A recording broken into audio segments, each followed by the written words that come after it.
오늘의 헤드라인 뉴스입니다.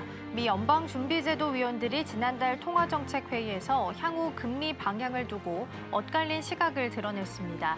금리 동결에는 합의했지만 인플레이션이 예상대로 둔화할 경우 추가 인하가 적절하다는 의견과 신중론이 함께 제기된 것으로 나타났습니다. 엔비디아가 메타와 인공지능 전용 칩 공급을 위한 단연 계약을 체결했습니다. 수백만 개 규모의 차세대 GPU와 CPU를 공급하는 내용으로 이 소식에 주가는 1% 넘게 상승했고 시가총액은 4조 5천억 달러를 넘어섰습니다. 도널드 트럼프 미국 대통령이 일본의 5,500억 달러 규모 대미 투자 계획이 본격적으로 시작됐다고 밝혔습니다. 텍사스의 석유 가스, 오하이오 발전 사업, 조지아 핵심 광물 프로젝트가 첫 투자 사업으로 추진되며 미일 간 대규모 경제 협력이 본 궤도에 올랐다는 설명입니다. 이란이 미국의 핵 협상 요구를 거부한 것으로 알려지면서 미-이란 긴장이 다시 고조되고 있습니다. 미 부통령은 군사력 사용 가능성을 언급했으며 앞서 제네바 협상에서 건설적 논의가 있었다는 평가와는 엇갈린 분위기입니다. 시청자 여러분 안녕하세요. 여러분의 성공 투자를 응원합니다. 출발 증시와이드 2부 시작합니다. 진행의 이가은입니다. 어제 뉴욕 증시는 상승하면서 마감했습니다. 일단 전반적으로 장 출발은 좋았고요. 거물들의 지분 투자 확보 소식이 전달이 되면서 지수 자체적으로 하방을 튼튼하게 막아주긴 했습니다. 다만 이제 새벽 4시였죠. FOMC 의사록이 공개됐던 시점을 기점으로 해서 상승분을 많이 반납을 했습니다. 이번에는 금리 인상에 대한 단어까지 등장하게 되면서 국채 금리가 올라가는 모습이 보였고요. 전반적으로 투심도 많이 위축이 되는 모습이 나타나기도 했습니다. 오늘 우리 증시는 어떻게 흘러가게 될지 먼저 지난주 금요일 상황은 어떻게 마감했었는지 함께 기억을 되짚어 보도록 하겠습니다. 설 연휴를 앞두고 있었던 지난주 금요일이었습니다. 변동성이 굉장히 컸던 하루였고요. 큰 틀에서 봤을 때는 수급이 코스닥에서 코스피로 이동하는 모습이 나타났고요. 특히나 반도체나 증권주를 중심으로 해서 5,583선까지 사상 최고치 터치가 잠시 나오기도 했습니다. 다만 이제 종가상으로는 0.28% 하락을 했고요. 코스닥은 1.7% 하락을 하면서 마무리하는 모습이 나타났습니다. 다음으로 수급 상황 함께 살펴보겠습니다. 외국인 같은 경우에는 닷새 만에 매도로 전환을 했습니다. 다만 선물은 그래도 장중에 매수로 전환이 되면서 선물 쪽에서는 들어왔고 현물 쪽에서는 뺐다라는 부분으로 정리해 볼 수 있을 것 같고요. 외국인 같은 경우에는 새해 들어서부터는 매도 기조가 계속 좀 유지되고 있는데 그럼에도 불구하고 조선방산 원전을 담고 있습니다. 다음 순환매를 준비하는 것은 아닐지 이러한 부분들도 함께 고민해 보셔도 좋겠습니다. 다음으로 코스닥 보겠습니다. 코스닥은 외국인과 기관 투자자가 쌍끌이로 매도하는 모습이 나타났고요. 이날은 오후 2시를 기점으로 해서 전반적으로 시장이 좀 약세를 보였습니다. 미국 선물도 이때부터 밀리기 시작을 했었고요. 또 막판으로 갈수록 현금화에 대한 움직임도 빠르게 포착이 됐습니다. 설 연휴를 앞두고 있었던 날이니만큼 차익 실현 매물이 장 막판으로 갈수록 더 거세졌다라는 부분으로 정리해 보겠습니다. 다음으로 특징적인 종목들 하나씩 살펴보겠습니다. 먼저 삼성전자와 삼성전자 우선주입니다. 삼성전자는 18만 4,400원 사상 최고치 랠리까지 다시 한번 지수와 함께 랠리를 펼치는 모습이 나타났고요. 최근 6거래일 내내 상승하고 있고 주간 기준으로 봤을 때는 15% 정도 상승하는 모습도 확인해 볼 수 있습니다. 삼성전자 우선주는 현대차를 제치고 시총 3위까지 오르는 모습도 확인이 됐습니다. 보통 이제 본주랑 우선주 사이에 괴리율이 발생을 하게 되는데요. 5에서 10%는 정상 범위로 판단을 하고 15에서 20%는 약간 좀 많이 벌어졌다라고 판단을 합니다. 그런데 이제 지난주 금요일 기준으로 제가 계산을 해보니까 29.6%의 괴리율이 발생하고 있습니다. 그만큼 이제 삼성전자 본주가 우선주 대비해서 29에서 30% 정도 더 비싼 가격에 거래되고 있다라고 확인해 보실 수 있겠고요. 이렇게 되면 우선주가 상대적으로 저평가 받는 매력이 부각이 될 수 있습니다. 그래서 추가적인 랠리가 가능할 수 있을지 일단 이날도 4% 넘게 더 강하게 상승불이 켜져 있기 때문에 앞으로 어떤 흐름 보이게 될지 같이 좀 체크해 보시면 좋겠습니다. 다음으로 넘어가 보겠습니다. 다음으로는 이제 정책 관련주 전반적으로 볼 거고요. 증권주가 특히나 이날 강세를 좀 보였었죠. 미래에셋증권이 15% 넘는 두 자릿수 상승세를 보였고 나머지 종목들도 한 4에서 6% 정도의 상승불이 켜져 있습니다. 특히나 뭐 은행, 보험주주 등등 해서 전반적인 정책 관련주들이 힘을 받는 모습이었습니다. 지난주 금요일 개장 때 3차 상법 개정안과 관련한 공청회 일정이 있습니다라는 부분 언급을 좀 드렸었는데요. 여기서 2월 안에 빠르게 추진될 가능성이 기대감이 모아지게 되면서 전반적으로 흐름이 나쁘지 않았습니다. 다만 이제 3차 상법 개정안 안에는 자사주 소각에 대한 내용들이 포함이 되어 있는데 이걸 어디까지 예외로 설정할지가 아직까지 좀 논점이 되고 있기는 합니다. 가장 중요한 쟁점이 되고 있는 상황이고요. 지금 자사주가 현재 경영권을 방어해 줄 수 있는 유일한 수단이기 때문에 이것까지 묶어두는 게 과연 맞는 선택이냐라는 측면에서 우려감이 높아지고 있습니다. 다만 이제 결론적으로 논란은 있다고 하더라도 여당 쪽에서는 2월 안에 이 3차 상법 개정안과 관련된 내용들을 처리하겠다라는 의지를 표명한 상태이기 때문에 좀 더 추가적으로 상방에 대한 랠리가 가능하지 않을까라는 기대감이 모아지고 있습니다. 보통 이제 설 연휴가 끝나고 나서 돌아오면 나갔던 자금이 다시 돌아올 가능성이 높기 때문에 통상적으로는 괜찮은 흐름을 보일 가능성이 높은데요. 오늘 개장한 이후에는 어떤 흐름을 이어가게 될지 함께 체크해 보도록 하겠습니다. 전일장 마감 시황 전해드렸습니다.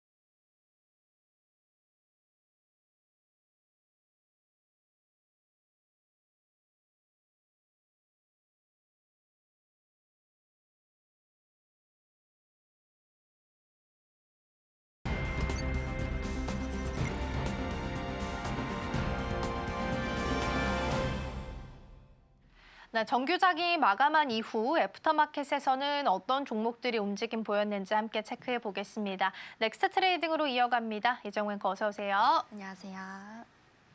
네, 오늘 첫 번째 종목으로는 신영증권부터 보겠습니다. 앞서 제가 브리핑에서 전해드린 것처럼 공청회 일정을 좀 보내고 나면서 2월 안에 자사주 관련한 3차 상법 개정안이 통과될 가능성이 높아지게 되면서 자사주를 많이 보유하고 있는 종목들 위주로 해서 강세를 보였습니다. 그중 하나가 신영증권인데요. 지금 애프터마켓에서 15% 넘게 상승했습니다. 자세한 내용 먼저 짚어보겠습니다. 네, 우선 결론부터 말씀드리자면요. 이 발행했던 주식의 절반 이상을 회사가 직접 보유하고 있다는 점이 부각됐기 때문입니다. 신영증권은 현재 자사주 비중이 53%를 넘어섰기 때문에 이 국내 상장사 중에 가장 높은 수준을 기록하고 있습니다. 이 자사주가 많다는 건요. 쉽게 말해서 앞으로 이를 소각하거나 또는 주주들에게 돌려줄 기회가 많다는 뜻입니다.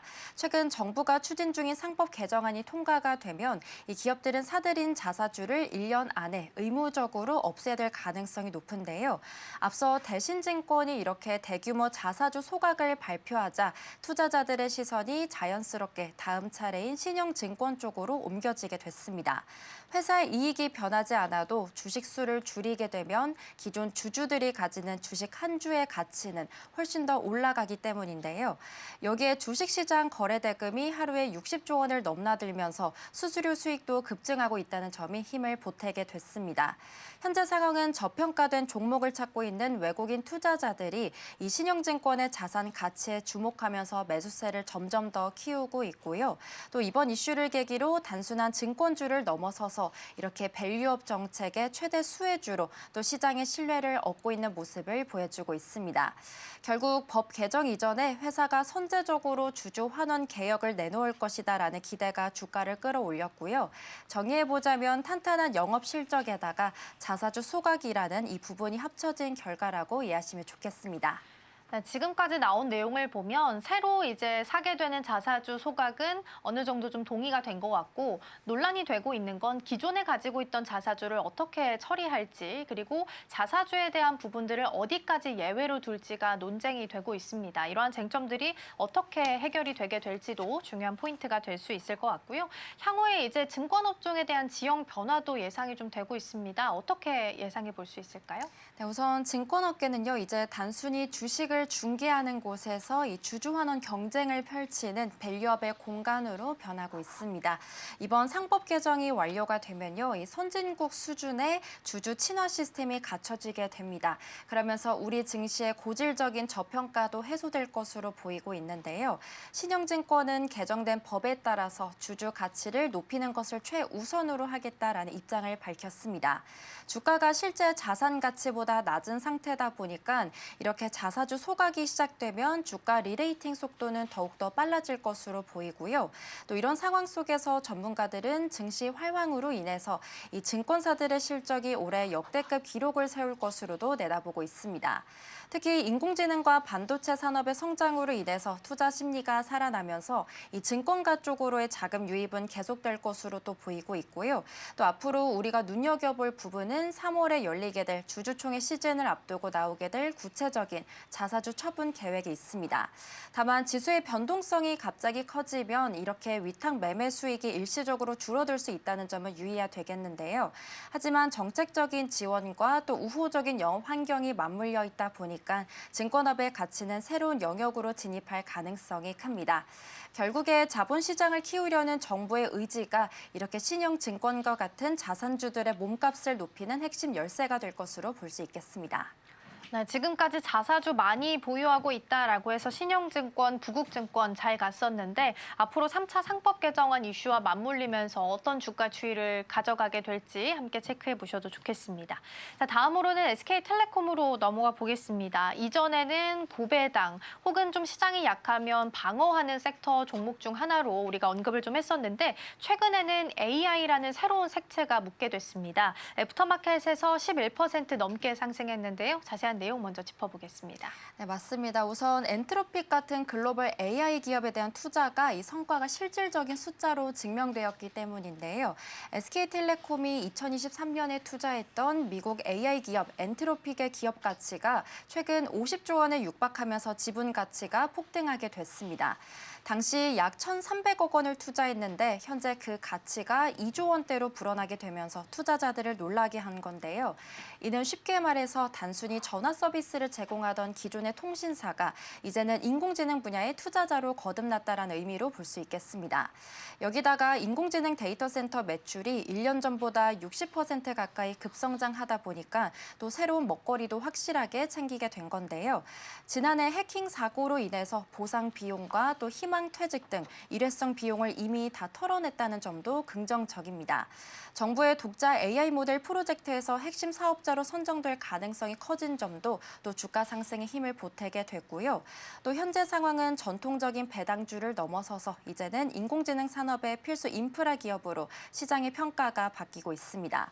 영국 시장 조사기관으로부터 전 세계 통신사 중에서 유일하게 AI 인프라 부문 만점을 받은 점도 신뢰를 높여줬습니다.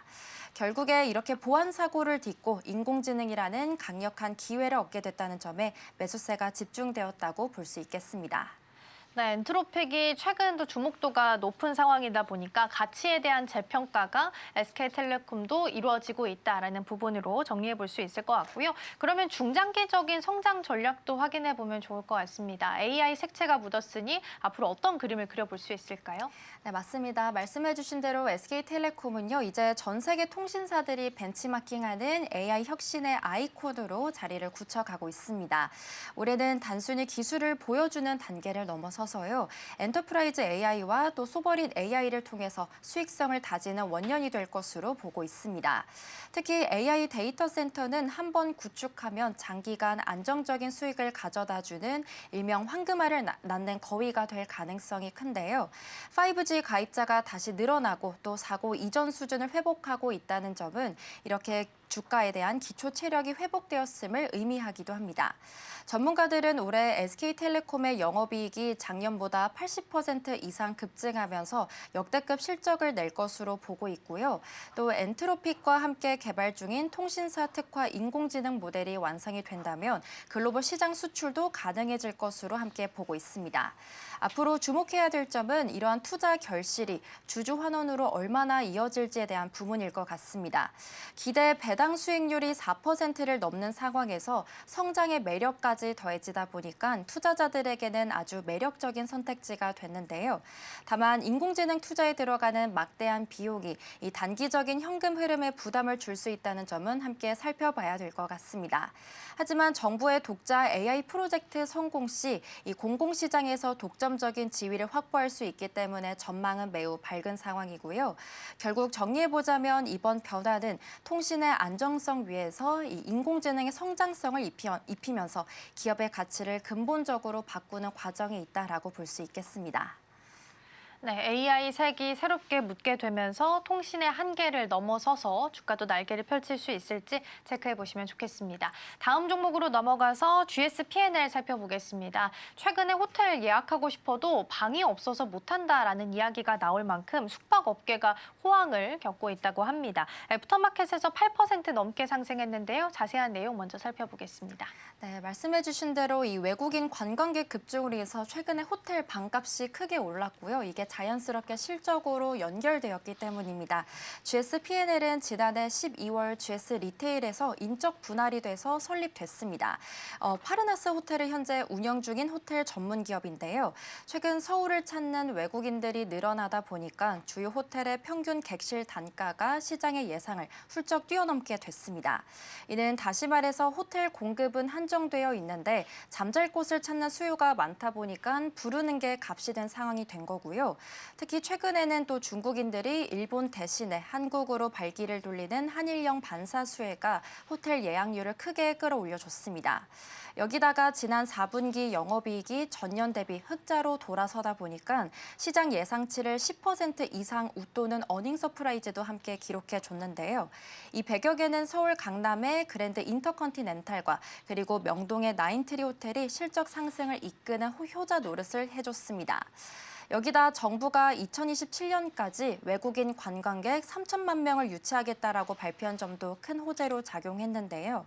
지금 호텔업계 상황은 코로나 이후에 원자재와 공사비가 너무 오르다 보니까 호텔을 새로 짓기에는 어려운 공급 부족 사태에 빠져 있습니다. 이렇다 보니까 증권가에서는 GS P&L이 가진 입지적인 장점과 그리고 호텔 운영 능력을 높게 평가하면서 목표 가격을 줄줄이 올리고 있는데요. 결국에 이렇게 넘치는 관광 수요와 또 높은 방값이 만나서 회사의 수익성이 급격히 좋아진 결과라고 요약해 볼 수 있겠습니다. 네, 그리고 지금은 또 중국의 춘제 기간이기도 합니다. 이번에는 2월 23일 월요일까지 해서 역대 최장 기간으로 우리가 춘제를 좀 보고 있다라는 건데요. 단기적으로 봤을 땐 춘제에 대한 특수도 있겠지만 중장기적으로 봤을 때는 어떤 성장 전략을 좀 취하고 있을까요? 네, 우선 GS P&L은요, 이제 프리미엄 브랜드부터 비즈니스 호텔까지 완벽한 포트폴리오를 갖춘 호텔 전문 기업으로 다각화하고 있습니다. 이달 춘제 연휴 기간 동안 최대 25만 명의 중국인이 한국을 찾을 것으로 보이다 보니까 이러한 실적 개선 속도는 더욱더 빨라질 것으로 보이고 있는데요. 삼성급 호텔 가격이 먼저 오르면 부담을 느낀 고객들이 자연스럽게 4에서 5성급으로 이동하는 수혜를 톡톡히 보고 있는 겁니다. 여기다가 최근 리뉴얼을 마친 웨스틴 서울 파르나스가 정상 영업을 시작하면서 올해 수익성은 한 단계 더 높아질 전망으로 보고 있는데요. 전문가들은 한국보다 먼저 회복을 겪은 일본의 사례를 봤을 때 우리 호텔업계의 전성기는 이제 시작이다라고 분석하고 있습니다.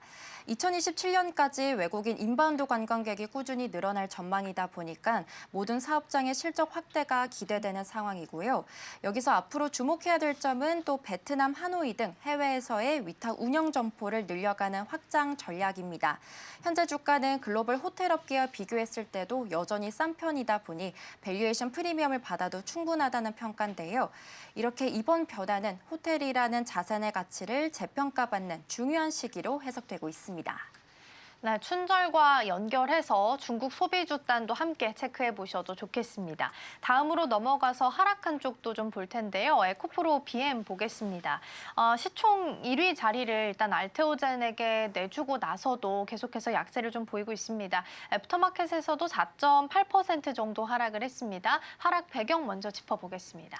네, 우선 결론부터 말씀드리자면요. 전기차 수요가 줄어들 거라는 걱정과 함께 현재 주가가 너무 비싸다라는 의견이 함께 겹쳤기 때문입니다. 에코프로비엠은 지난해 흑자로 돌아서기는 했지만요. 그 내용을 들여다보면 본업보다는 회계적인 이익이 더 컸습니다. 인도네시아 재련소 투자 성과와 또 재고평가 손실을 환입한 게 이익의 대부분을 차지했다는 분석이 나왔기 때문인데요. 이는 쉽게 말해서 양극재를 많이 팔아서 돈을 번 게 아니라 환율이나 원재료 가격 변동 덕을 봤다는 뜻으로 해석해 볼 수 있겠습니다. 특히 미국에서 전기차 세액공제가 줄어들면서 주요 고객사인 SK온으로의 수출이 30% 이상 급감한 게 치명적이었는데요. 올해 코스피가 급등하는 동안 소외됐던 투자자들이 2차 전지에서 돈을 빼서 밸류업 쪽 종목으로 옮겨가는 흐름도 있었습니다. 현재 주가는 28년 예상 실적까지 미리 당겨와도 여전히 비싸다는 지적이 증권가에서 잇따르고 있고요.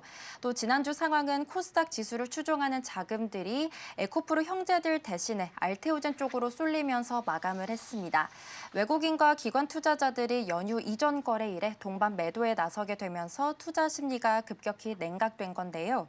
로봇 산업에 대한 기대감이 한때 주가를 띄웠지만 이렇게 실제 매출로 연결되기까지는 시간이 걸릴 거라는 냉정한 평가가 나왔습니다. 결국 전방 산업의 성장 둔화 우려가 아직 가시지 않은 상황에서 수급까지 꼬이다 보니까 주가가 힘을 잃은 것으로 분석해 볼 수 있겠습니다. 네, 수요에 대한 부분도 아직 해결이 되지 않았고 추가적으로 고평가 논란까지 더해지게 되면서 여러 가지 악재를 그대로 받아들이는 모습입니다. 그리고 최근에는 말씀 주신 것처럼 코스닥 활성화 정책과 맞물리면서 기대감이 좀 있었는데 이에 대한 약발도 어느 정도는 좀 사그라든 모습도 확인이 되고 있는데요. 그렇다면 주가를 좀 회복시켜 줄 수 있는 반전 카드는 우리가 어디서 찾아볼 수 있을까요? 네, 에코프로 비앱은 이제 양적인 성장보다는 원가 경쟁력을 높이는 질적인 성장을 도모해야 되는 시기에 다가왔습니다. 올해 상반기에 시작될 헝가리 공장의 상업 생산은 유럽 시장 점유율을 높일 수 있는 가장 중요한 카드로 꼽히고 있는데요. 유럽 현지에서 직접 생산하면 물류비를 줄이고 또 고객사 요구에 더 빠르게 대응할 수 있기 때문에 반전의 기회가 될 것으로 보고 있습니다. 또한 꿈의 배터리로 불리는 전고체 배터리용 소재를 고객사와 함께 검증하고 있다는 점도 장기적인 희망으로 보이고 있는데요. 27년부터 전고체 배터리 시장이 본격적으로 열리게 된다면 이렇게 고부가 가치 소재를 선점한 효과가 실적으로 나타날 것으로 전망하고 있습니다. 전문가들은 전기차 보조금이 늘어날 것으로 보이는 하반기부터 이 수요가 다시 살아날 것으로 내다보고 있고요. 또 앞으로 주목해야 될 점은 리튬과 니켈 등 핵심 광물 가격이 바닥을 찍고 안정화되는지에 대한 부분에 있을 것 같습니다. 원자료 가격이 오르면 양극재 판매 가격도 함께 오르기 때문에 회사의 매출 규모는 다시 커질 수 있습니다. 현재까지는 아직 고평가에 대한 부담이 있긴 하지만 중장기적으로 봤을 때는 여전히 유효하다라는 게 업계의 판단이고요. 결국에는 전기차 시장의 일시적인 정체를 넘어서서 이 차세대 기술력을 얼마나 빠르게 상용화하느냐가 이번 주가 회복의 열쇠가 될 것으로 보고 있습니다. 네, 시총 상단 자리에 변화가 생기면서 에코프로 BM도 일단 나란히 2, 3위권에 자리를 하고 있는 상황인데 차트가 좀 비슷하게 흘러갑니다. 계속해서 좀 주가가 하락하는 추세로 좀 떨어지고 있기 때문에 회복의 열쇠가 될 수 있을지 좀 함께 찾아보도록 하겠습니다. 자, 이렇게 해서 넥스트 트레이딩은 여기서 마무리하겠습니다. 이정호 앵커 오늘 말씀 고맙습니다. 고맙습니다.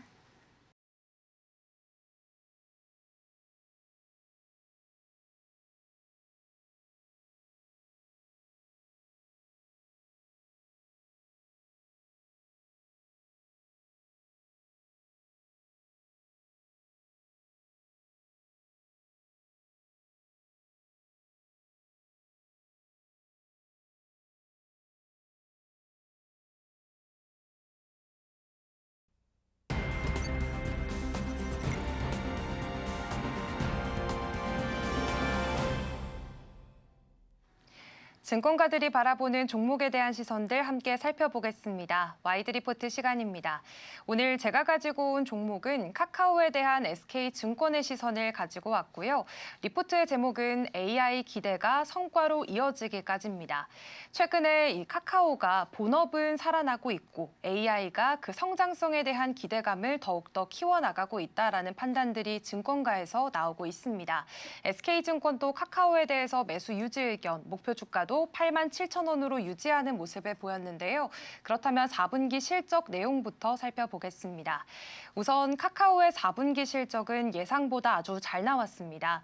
매출은 2조 1,332억 원 기록하면서 전년 대비 9% 성장했고요. 영업이익은 2,034억 원 기록하면서 무려 136%의 성장세를 보여주기도 했습니다.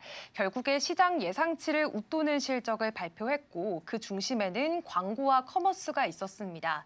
이번에 추석과 연말 성수기 효과가 함께 겹치게 되면서요. 별도 기준의 영업이익률이 17.6%까지 상승하는 결과를 나타냈고 결국에는 쉽게 말해서 톡 기반의 사업이 이제 돈을 잘 벌었다라고 정리가 가능합니다.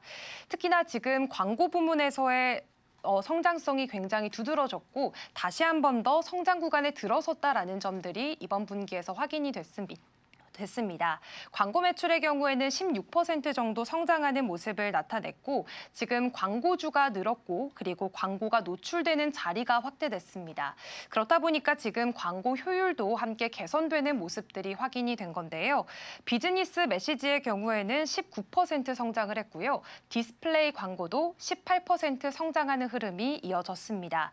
결국에는 기업이 카카오톡을 통해서 소비자들에게 직접 메시지를 보내는 광고가 꾸준히 늘고 있다는 점들이 이번 분기에서 확인이 됐습니다.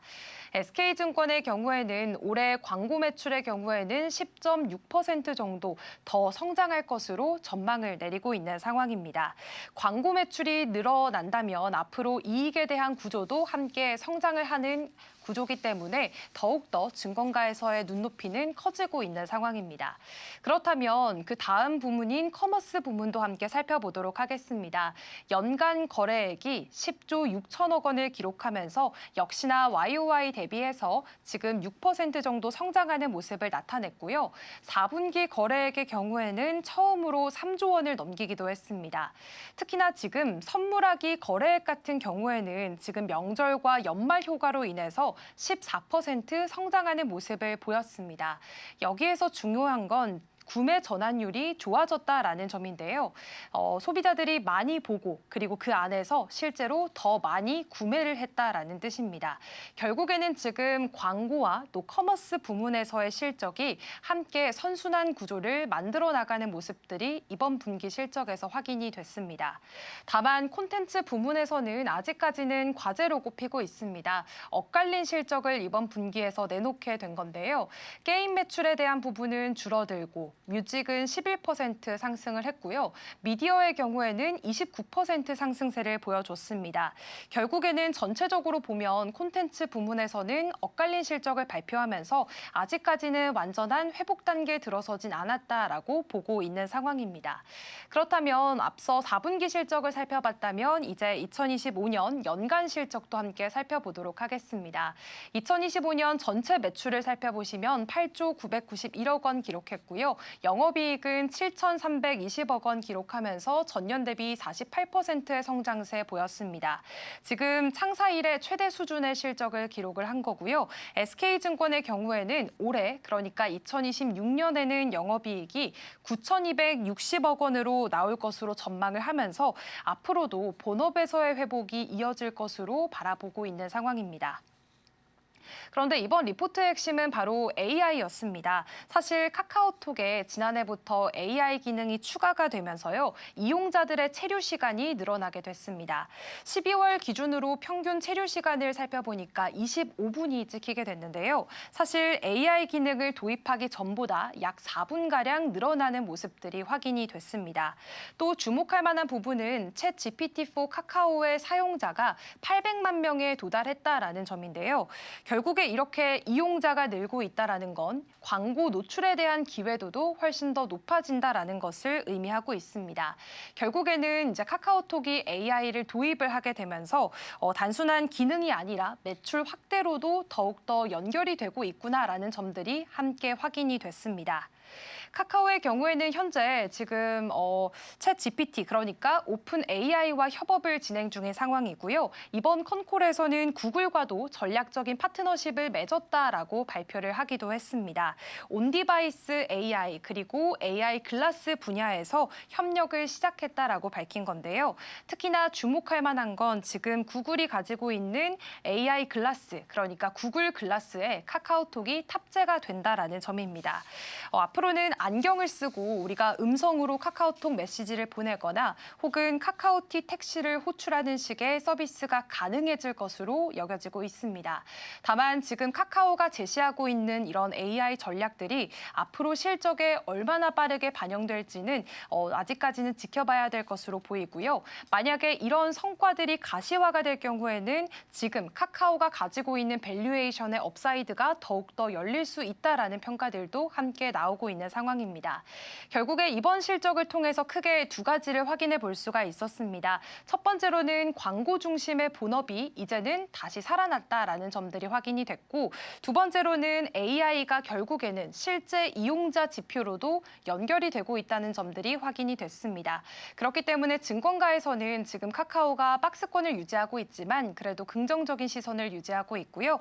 SK증권의 경우에도 카카오에 대해서 매수 유지 의견, 목표 주가도 87,000원으로 그대로 유지하는 모습을 보였습니다.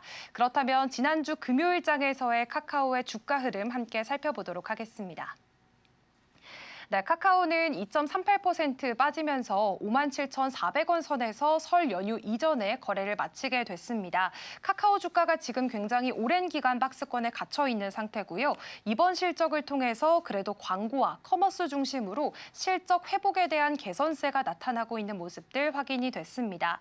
다만 앞으로 AI의 성과가 얼마나 수익성으로 연결될 수 있을지가 관건이 될 것으로 보이고 현재 가지고 있는 기대감의 영역 안에서 과연 카카오의 주가가 박스권을 뚫어낼 수 있을지 이 부분도 주목해 주시길 바랍니다. 지금까지 와이드 리포트였습니다.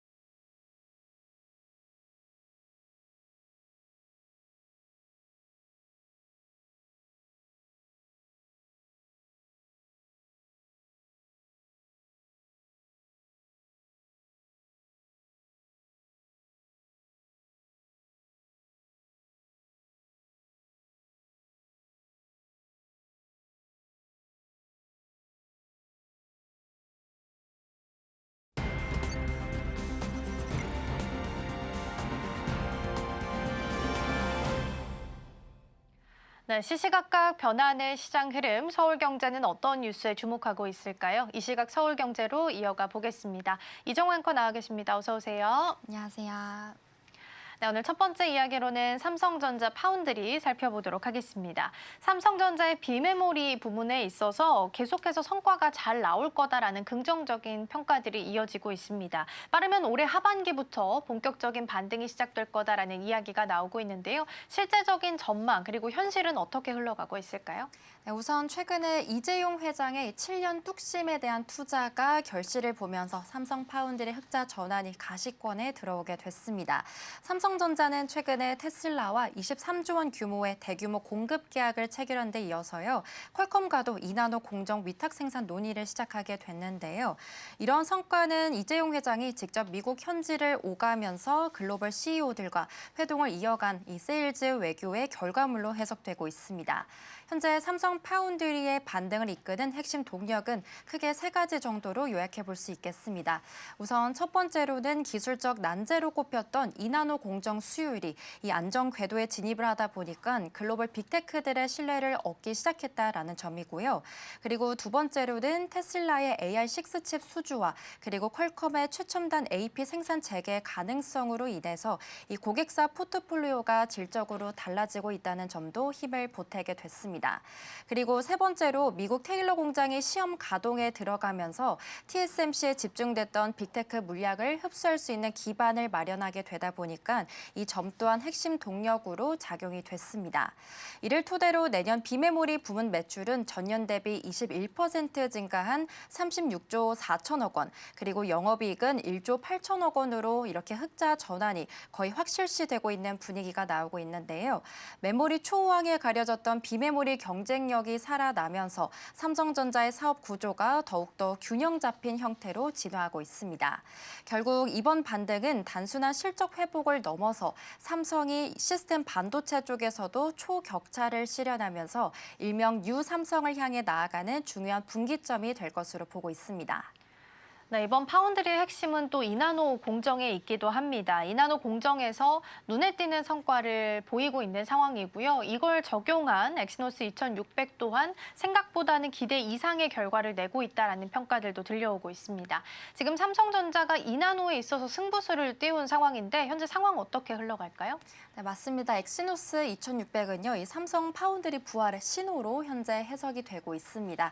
최근 레이 트레이싱 벤치마크에서 엑시노스 2600에 탑재된 엑스클립스 960 GPU가 이 퀄컴의 차세대 칩셋을 누르고 세계 1위에 등극했다라는 소식이 전해졌는데요. 이는 전작 대비 CPU 성능은 39%, 그리고 AI 연산을 담당하는 NPU 성능을 113%나 끌어올리는 압도적인 기술 혁신의 결과라고 볼 수 있겠습니다. 이번 성과를 뒷받침하는 핵심 기술들을 짚어보겠습니다. 우선 전류 흐름을 4개의 면으로 감싸든 세계 최초 이나노 GAA 공정을 통해서 기존의 핀팻 방식보다 전력 효율은 높이고 발열은 획기적으로 줄인 점이고요. 그리고 독자적인 냉각 설계인 히트패스 블록을 처음으로 도입했습니다. 그러면서 열 저항을 16% 낮춤으로써 이 고부하 작업 시에 발생하는 성능 저하를 최소화하게 됐고요. 여기다가 팬아웃 웨이퍼 레벨 패키징 등 첨단 패키징 기술까지 결합을 하면서 칩 크기는 줄이면서 데이터 처리 속도는 비약적으로 향상시키게 됐습니다.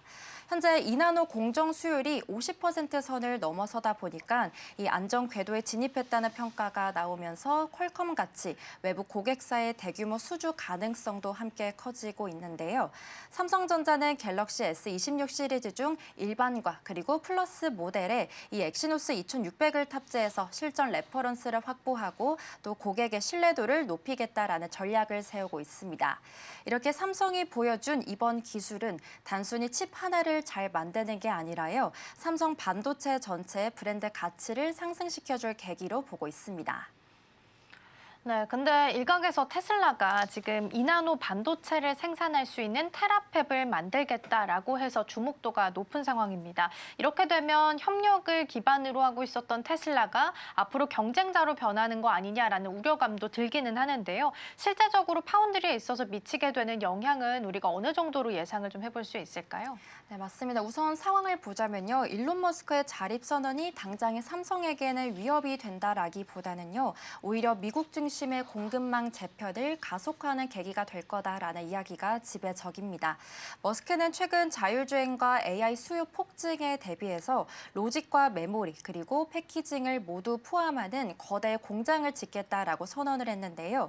하지만 젠슨왕 엔비디아 CEO를 비롯해서 업계 전문가들은 반도체 제조가 마치 예술의 경제 비유가 될 만큼 어렵다 보니까 하룻밤 사이에 달성되기는 어렵다라고 지적하고 있습니다. 인텔의 사례에서 보듯 수십조 원을 쏟아부어도 첨단 공정 안착과 그리고 수율 확보 등 기술적인 노하우가 없으면 불가능에 가깝기 때문인데요. 현재 상황을 분석해보면 다음과 같이 세 가지 양상 정도로 요약해 볼 수 있겠습니다. 우선 첫 번째로 테슬라는 당장 2033년까지 삼성전자와 23조 원 규모의 계약을 맺고 있다 보니까 여전히 삼성의 핵심 파트너로 남을 수밖에 없겠고요. 두 번째로는 테라팹이 실제 가동되기 전까지는 TSMC의 생산 병목 현상 덕분에 삼성전자가 반사 이익을 얻으면서 고객사를 늘릴 기회가 여전합니다. 그리고 마지막으로 삼성은 이미 파운드리와 메모리를 모두 갖춘 유일한 기업이다 보니까 테슬라가 원하는 통합 솔루션 제공 면에서도 압도적인 우위에 있는데요. 결국에 머스크의 구상이 장기적으로 봤을 때는 파운드리 시장을 흔들 수 있는 요인이 될 수는 있겠지만 현재로서는 삼성의 이나노 공정 과정 안정화가 더 시급한 과제입니다. 그래서 삼성은 테슬라의 AI5 칩 시범 생산에 들어가는 등 이렇게 협력을 강화하면서 고객 이탈을 막는 동시에 또 기술 격차를 벌리고 있는데요. 요약하자면 테슬라의 이번 행보는 위협이라기보다는 오히려 삼성 파운드리의 필요성을 입증하는 쪽으로 해석이 기울고 있습니다. 그렇죠. 당장 짓는다고 해서 하루아침에 뚝딱 만들어지는 건 아니다 보니까 일단 장기적으로 봤을 땐 위협일 수 있겠지만 단기적으로 봤을 때는 삼성전자의 파운드리가 오히려 빛을 낼 수 있는 계기가 될 수 있겠다라는 부분으로 정리해 보겠습니다. 자, 넘어가서 K방산 살펴보겠습니다. 우리가 공을 들이고 있는 쪽 중 하나가 캐나다랑 호주 쪽인데 여기서 잇따라 방산 투자 계획을 발표를 좀 했다고 합니다. K방산과 관련해서 어떤 내용들 체크해 보면 좋을까요? 네, 우선 캐나다의 530조 원 규모의 투자 그리고 호주의 1조 원 규모의 이 펀드 조성은요, 우리 K방산에 엄청난 일감과 또 먹거리를 제공해 줄 것으로 보이고 있습니다.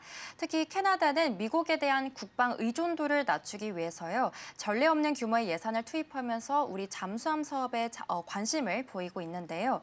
현재 하나오션과 HD현대중공업 컨소시엄이 최대 60조 원 규모의 캐나다 초계 잠수함 프로젝트 수주를 두고 현재 독일과 치열하게 경쟁 중에 있죠. 또 호주 또한 인공지능과 해저 역량 등 첨단 국방 기술을 지원하기 위해서 대규모 펀드를 조성하면서 방산 생태계를 키우려 하고 있습니다. 그렇기 때문에 이미 호주와 여기에 또 K9 자주포, 레드백 장갑차 수주 계약을 맺고 또 현지 생산 기지를 운영 중인 한화 에어로스페이스 입장에서는 매우 유리한 상황입니다. 쉽게 풀어보자면 동맹국들이 국방비를 대폭 늘리면서 이미 검증된 한국 무기 체계를 선택할 가능성이 그 어느 때보다 커진 것으로 볼 수 있겠는데요. 한국의 무기 체계는 전차와 자주포 그리고 다연장 로켓 등 주요 품목에서 이미 글로벌 표준과 대등한 기술력을 갖추고 있습니다. 여기에 미국 안보협상팀이 방한해서 원자력과 핵추진 잠수함 협력에 대해서 논의할 예정이다 보니까 제도적인 걸림돌 또한 제거될 기대감마저 커지고 있는 상황인데요. 캐나다와 호주의 대규모 투자는 이렇게 우리 방산 기업들의 중장기적인 실적을 견인해 줄 것으로 보이고 있습니다. 유럽에서 시작된 수주 열풍이 이제는 북미와 오세아니아 대륙까지 본격적으로 확장하고 있는 흐름이기 때문에 이렇게 우리 기업들이 갖고 있는 압도적인 생산 속도 그리고 가격 경쟁력까지 맞물려서 이번 수주전에도 승리의 열쇠가 될 것으로 보고 있습니다. 우리 K방산의 특징으로 한다면 가성비가 뛰어나다라는 부분, 그리고 납기를 잘 맞춰준다라는 부분, 이렇게 크게 두 가지로 좀 볼 수 있을 것 같은데요. 미국 육군이 요구하는 조건과 방금 말씀해 주셨던 한화의 수주 전략은 어느 부분에서 좀 서로 맞닿아 있는 걸까요? 네, 핵심은 바로 미 육군이 신규 개발 대신에 검증된 장비의 신속 도입으로 이 전략을 바꾸면서 한화 에어로스페이스에게 기회가 왔다는 점에 있겠습니다. 미국은 기존 견인포를 대체하기 위해서 기동성이 뛰어난 차륜형 자주포 500대를 도입할 예정인데요. 이는 세계 최대 규모의 시장이라고 볼 수 있겠습니다. 하나는 여기에 K9A2의 자동화 기술을 적용한 모델을 제안했습니다. 이는 3명만으로 분당 9발을 쏠 수 있는 최첨단 성능을 갖추게 된 건데요. 이런 상황 속에서 미 육군이 제시한 핵심 조건은 2년 내 공급망 이전 그리고 연간 48대 이상의 현지 생산 능력 확보에 있었습니다. 이를 위해 한화 에어로스페이스는 이미 미국 아칸소주에 약 1조 8천억 원을 투자해서 생산 거점을 구축하고 있습니다. 단순히 장비만 파는 게 아니라요. 유지와 보수 그리고 탄약 공급까지 묶은 패키지 수주를 통해서 미군과 장기적인 파트너십을 맺으려고 있습니다. 현재 독일 등 유럽 경쟁사들이 생산 능력 확대에 애를 먹고 있는 동안에 우리 기업들은 독보적인 제조 역량으로 시장을 잠식하고 있는데요. 한국의 무기 체계는 주문하면 바로 배송되는 수준의 납기 경쟁력도 함께 갖추고 있기 때문에 전장 환경이 급변하고 있는 미국에게는 매우 매력적인 선택지로 작용되고 있습니다. 이번 미국 사업 수주에 성공하게 된다면 K9 자주포 계열은 전 세계 자주포 시장의 표준으로 자리 잡을 것으로 보이고 있고요. 또 미국 비즈니스 성패가 향후 K방산이 글로벌 톱5로 도약할 수 있을지 가름할 중요한 분수령이 될 것으로 보고 있습니다. 네, 조선처럼 방산 또한 앞으로 현지 생산도 중요하지만 그 이후에 유지 보수까지 책임져 줄 수 있는 이른바 패키지 전략이 시대로 좀 접어들고 있는 상황인 것 같습니다. K방산이 글로벌 시장 안에서 롱런하기 위해서는 핵심 과제를 어떤 부분으로 삼아야 될까요? 네, 핵심은 바로 이 현지 생산 거점 구축을 단순한 수출을 넘어서요, 이 반복적인 매출이 발생하도록 만드는 수익 구조에 있다라고 볼 수 있겠습니다. 이번에 착공하게 된 루마니아 공장은 현지 화율을 최대 80%까지 높였습니다. 그러면서 부품 조달부터 정비, 시험까지 원스톱으로 해결하는 유럽의 핵심 허브가 될 것으로 보고 있는데요.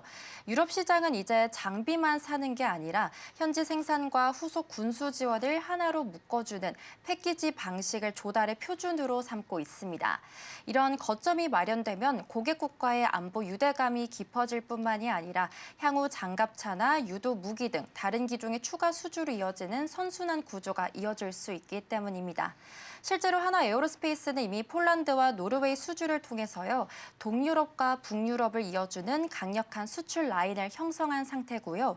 또 여기다 사우디아라비아를 비롯한 중동 국가들도 납기가 상대적으로 느린 미국이나 유럽산 대신해서 한국산 무기 체계를 대안으로 적극적으로 검토하고 있습니다. 하지만 글로벌 톱4로 도약하기 위해서는 넘어야 될 산도 분명히 존재합니다.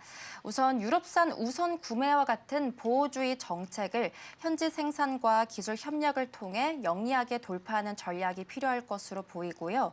또 단발성 계약을 장기적인 서비스 계약 쪽으로 전환을 하면서 무기 운용 기간 내내 안정적인 실적을 낼 수 있는 구조를 또 정착해야 되겠습니다. 이번 루마니아 공장 착공은요, K방산이 전 세계 어디서나 통하는 글로벌 표준으로 자리매김했음을 보여주는 상징적인 사건인데요. 올해는 K방산의 체급이 한 단계 더 퀀텀 점프할 수 있는 원년이 될 것으로 보이고 있습니다. 네, 앞으로는 반복적인 매출이 나오게끔 하는 게 장기적으로 봤을 땐 핵심 과제일 수 있겠다라고 말씀 주셨고요. 퀀텀 점프의 원년이 될 수 있을지 지켜보겠습니다.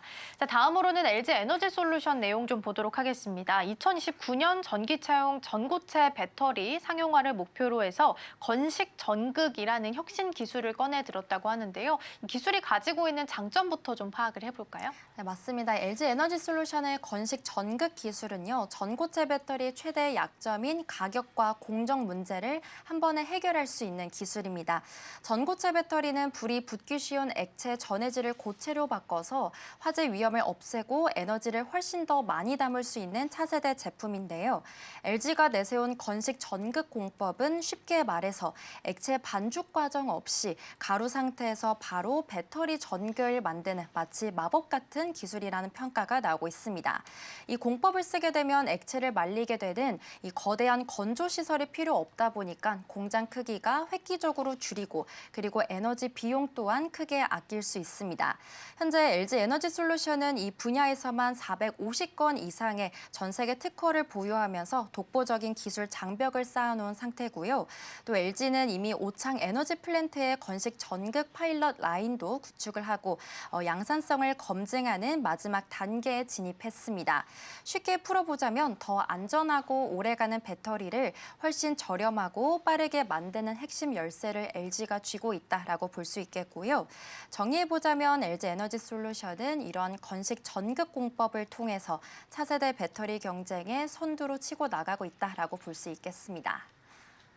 네, 그리고 추가적으로 2차 전지는 지금 전고체 배터리, 특히나 로봇 쪽에 들어가는 전고체 배터리 덕분에 주목도가 한층 더 높은 상황이었는데요. LG 에너지 솔루션은 2030년까지 상용화하겠다라는 계획을 함께 밝히기도 한 상황입니다. 로봇에게 있어서 한국 배터리, 특히나 전고체 배터리가 꼭 필요한 이유는 어디서 찾아볼 수 있을까요? 네, 핵심은 바로 이 무음극계 전고체 배터리가 휴머노이드 로봇의 작은 몸체 그리고 강력한 힘이라는 두 가지 숙제를 동시에 해결해준다라는 점이 있겠습니다. 무음극계 방식은 이름 그대로 배터리 안에 부피를 많이 차지하고 있던 음극재를 아예 없애고요. 그 자리에 에너지를 더 채워넣는 기술입니다. 부피당 에너지 밀도를 극대화할 수 있다 보니까 사람의 몸통 정도밖에 안 되는 좁은 공간에 배터리를 넣어야 되는 로봇에게 안성 일정 맞춤인 건데요. 중국산 배터리는 너무 무겁고 크다 보니까 로봇의 정교한 관절 움직임을 방해하지만 한국의 3원계 전고체 배터리는 가벼우면서도 폭발적인 힘을 내주고 있습니다. 실제로 현대차의 아틀라스와 또 테슬라의 옵티머스는 이러한 LG 에너지 솔루션의 원통형 배터리를 선택해서 개발에 진행 중에 있고요.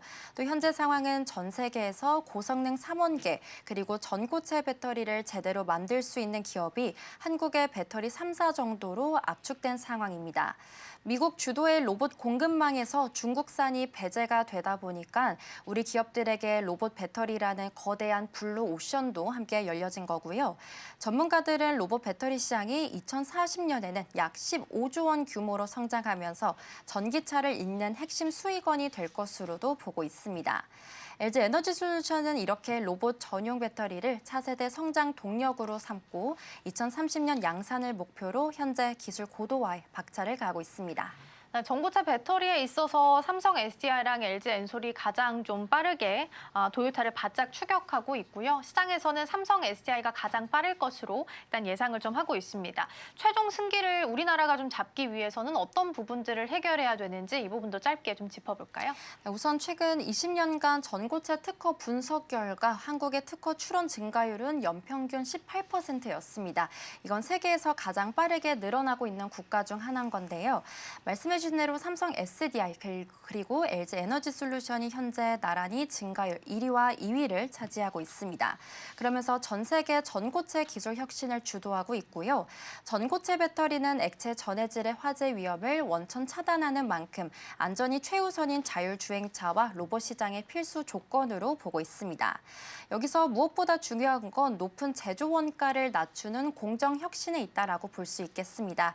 앞서 설명드린 LG의 건식 전극 공법이 핵심 역할을 할 것으로 보고 있고요. 또 삼성 SDI는 내년 하반기 양산을 목표로 삼고 있다 보니까 글로벌 기업 중에 가장 빠른 상용화 타이틀을 함께 노리고 있습니다. 이렇게 상용화 골든타임을 놓치지 않고 시장에 안착을 하게 된다면 K배터리는 다시 한번 전 세계 에너지 시장의 주인공이 될 것으로 볼 수 있겠습니다. 네, 로봇에 들어가는 이 배터리로 최근 주목도가 높은 상황인데 골든타임 놓치지 않고 시장 안에서 선점할 수 있을지 함께 지켜보도록 하겠습니다. LG 에너지 솔루션과 관련된 내용까지 잘 살펴봤고요. 오늘은 여기서 마무리하겠습니다. 이정혜 오늘 말씀 고맙습니다. 고맙습니다.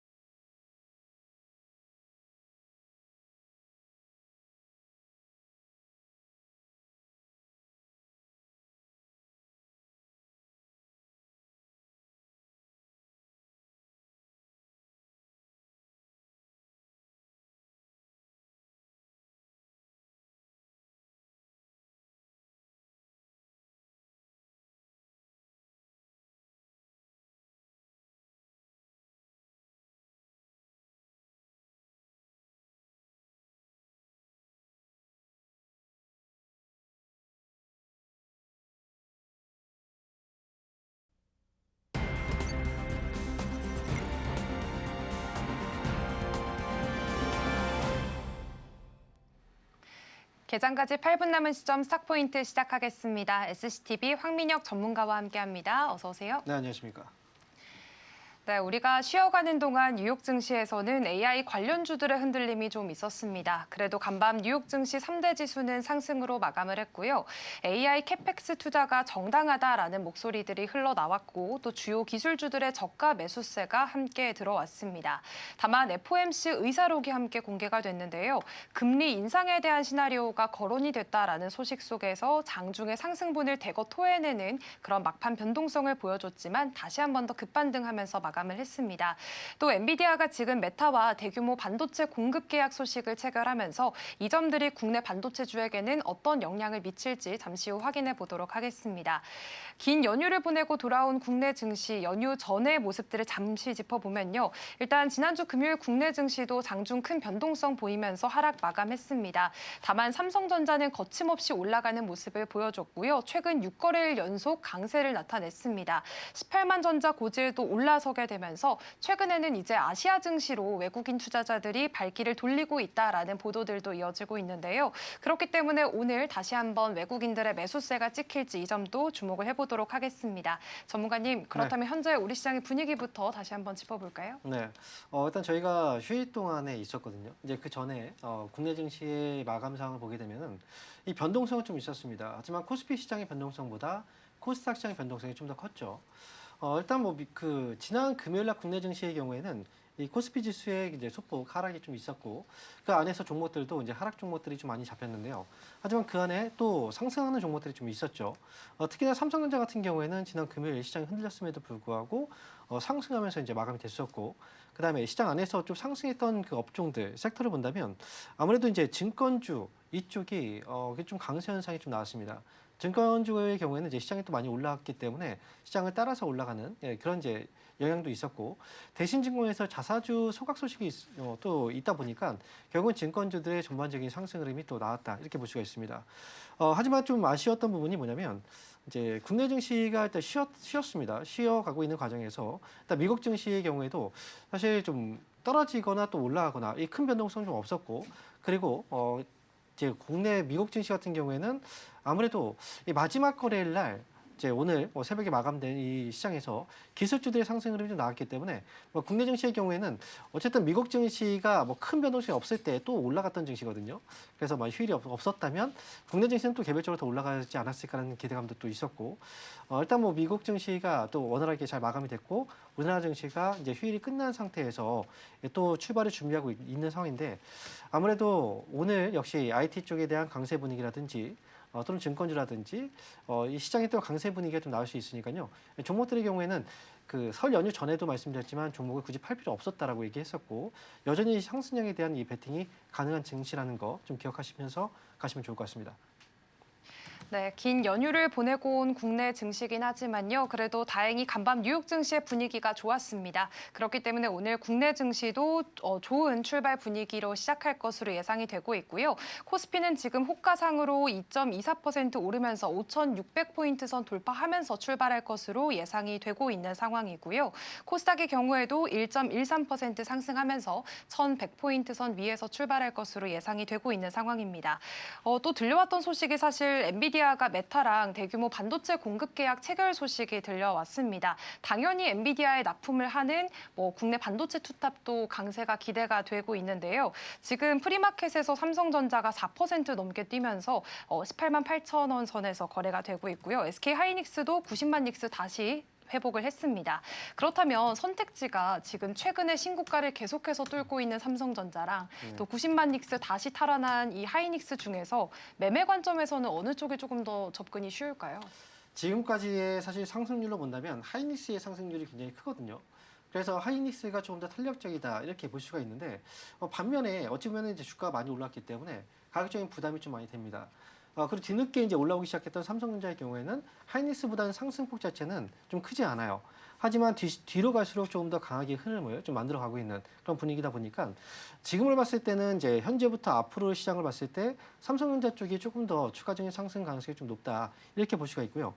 그리고 삼성전자의 경우에는 우리가 반도체 쪽에서만 우리가 집중해서 많이 보고 있긴 하지만 포트폴리오 이제 삼성전자가 보유하고 있는 포트폴리오 구성으로 본다면 반도체도 중요하지만 이제 스마트폰 쪽에 대한 이 성과도 많이 나오고 있는 상황이거든요. 특히나 이번에 이제 갤럭시 S26이 출시를 앞두고 있는 상황이기 때문에 이번에 이제 출시가 됐을 때 그 전부터 공개가 되겠죠. 언팩 행사를 통해서 그러면 이제 아무래도 반도체와 추가적으로 이 스마트폰 쪽에 대한 이제 밸런스죠. 이런 균형이 좀 맞아 떨어지게 된다면 삼성전자의 추가적인 상승 여력이 좀 더 있지 않을까라고 생각합니다. 그래서 만약에 두 종목 중에서 고른다면 제가 항상 이 방송에서 얘기를 많이 했지만 삼성전자 쪽이 좀 더 우세해 보인다 이렇게 볼 수가 있겠습니다. 네, 삼성전자가 최근 6거래일 연속 상승세를 이어가고 있고요. 최근에도 계속 신고가를 뚫고 있는 움직임들이 나타나고 있지만 하이닉스가 아무래도 가격적인 부담감이 있다 보니까 비교적 삼성전자에 접근이 더 쉽다라는 말씀해 주셨고 지금 반도체 쪽뿐만 아니라 갤럭시 S26에 대한 출시 기대감도 함께 자리하고 있으니까요. 이 부분 함께 짚어보시길 바랍니다. 또 조선 쪽 이야기로 잠시 넘어가 보자면 최근에 미국이 해양 행동 계획을 공개하면서 마스과의 윤곽을 드러내기도 했고 있고 일본에서 이제 대미 투자 1호가 결정이 되면서 국내에서도 좀 압박을 받고 있는 상황입니다. 지금 프리마켓에서 조선주가 올라가고 있는 이유를 이런 점들을 근거로 해서 다시 시장이 주목을 하고 있다라고 봐야 될까요? 이번에 이제 뭐 말씀하셨던 그 내용들도 이제 주가 상승에 또 견인차 역할을 해줄 수 있는 그런 부분도 있는데 사실 조선주의 경우에는 그동안 좀 많이 올라갔다가 최근 들어서 좀 많이 조정을 받았거든요. 네. 어찌 보면 많이 조정이 있었다는 점에서 이제 저가 매수 유입이 또 들어올 수 있는 그런 매력적인 구간에 또 있다. 이렇게 사람들이 판단할 수 있는 것 같고요. 그리고 이제 조선 업종 같은 경우에는 우리가 선박수주 쪽으로 우리가 또 봐야 되는데 1월 달에 전 세계 그 선박수주 동향을 보게 된다면 27% 전년 동기 대비 증가를 했거든요. 1월 달에. 그런데 그 중에서 중국이 전 세계 67% 정도 이 선박수주를 가져갔습니다. 우리나라 같은 경우에는 22%를 차지하면서 2위로 기록을 하고 있는데 이렇게 본다면 이제 중국 쪽이 훨씬 더 우세하다고 볼 수 있거든요.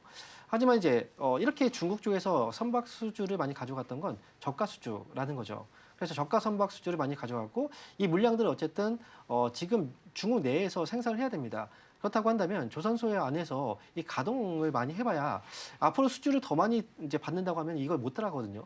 그래서 앞으로 나올 수 있는 고가 선박 수주가 한국 쪽이 조금 더 우세하게 앞으로는 전망이 된다라고 해서 이 조선주들은 미래 가치를 조금 땡겨서 다시 한번 오르게 된다면 이제 그 상승이 나올 수 있다라고 보시면 될 것 같고요.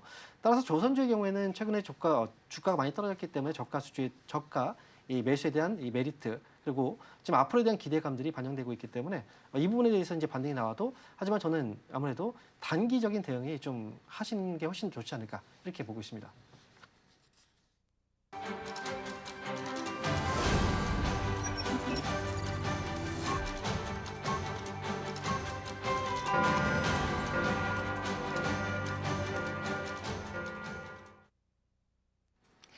(2월 19일) 목요일입니다. 긴 연휴를 보내고 다시 맞이하게 되는 우리 국내 증시인데요. 우리가 쉬어가는 동안 뉴욕 증시에서는 AI 관련주들의 흔들림이 좀 있었습니다. 그래도 간밤에는 뉴욕 증시 3대 지수가 상승으로 마감을 했고요. AI 캐펙스 투자가 정당하다라는 목소리들이 흘러나오고 있고 또 주요 기술주들의 저가 매수세가 함께 들어왔습니다.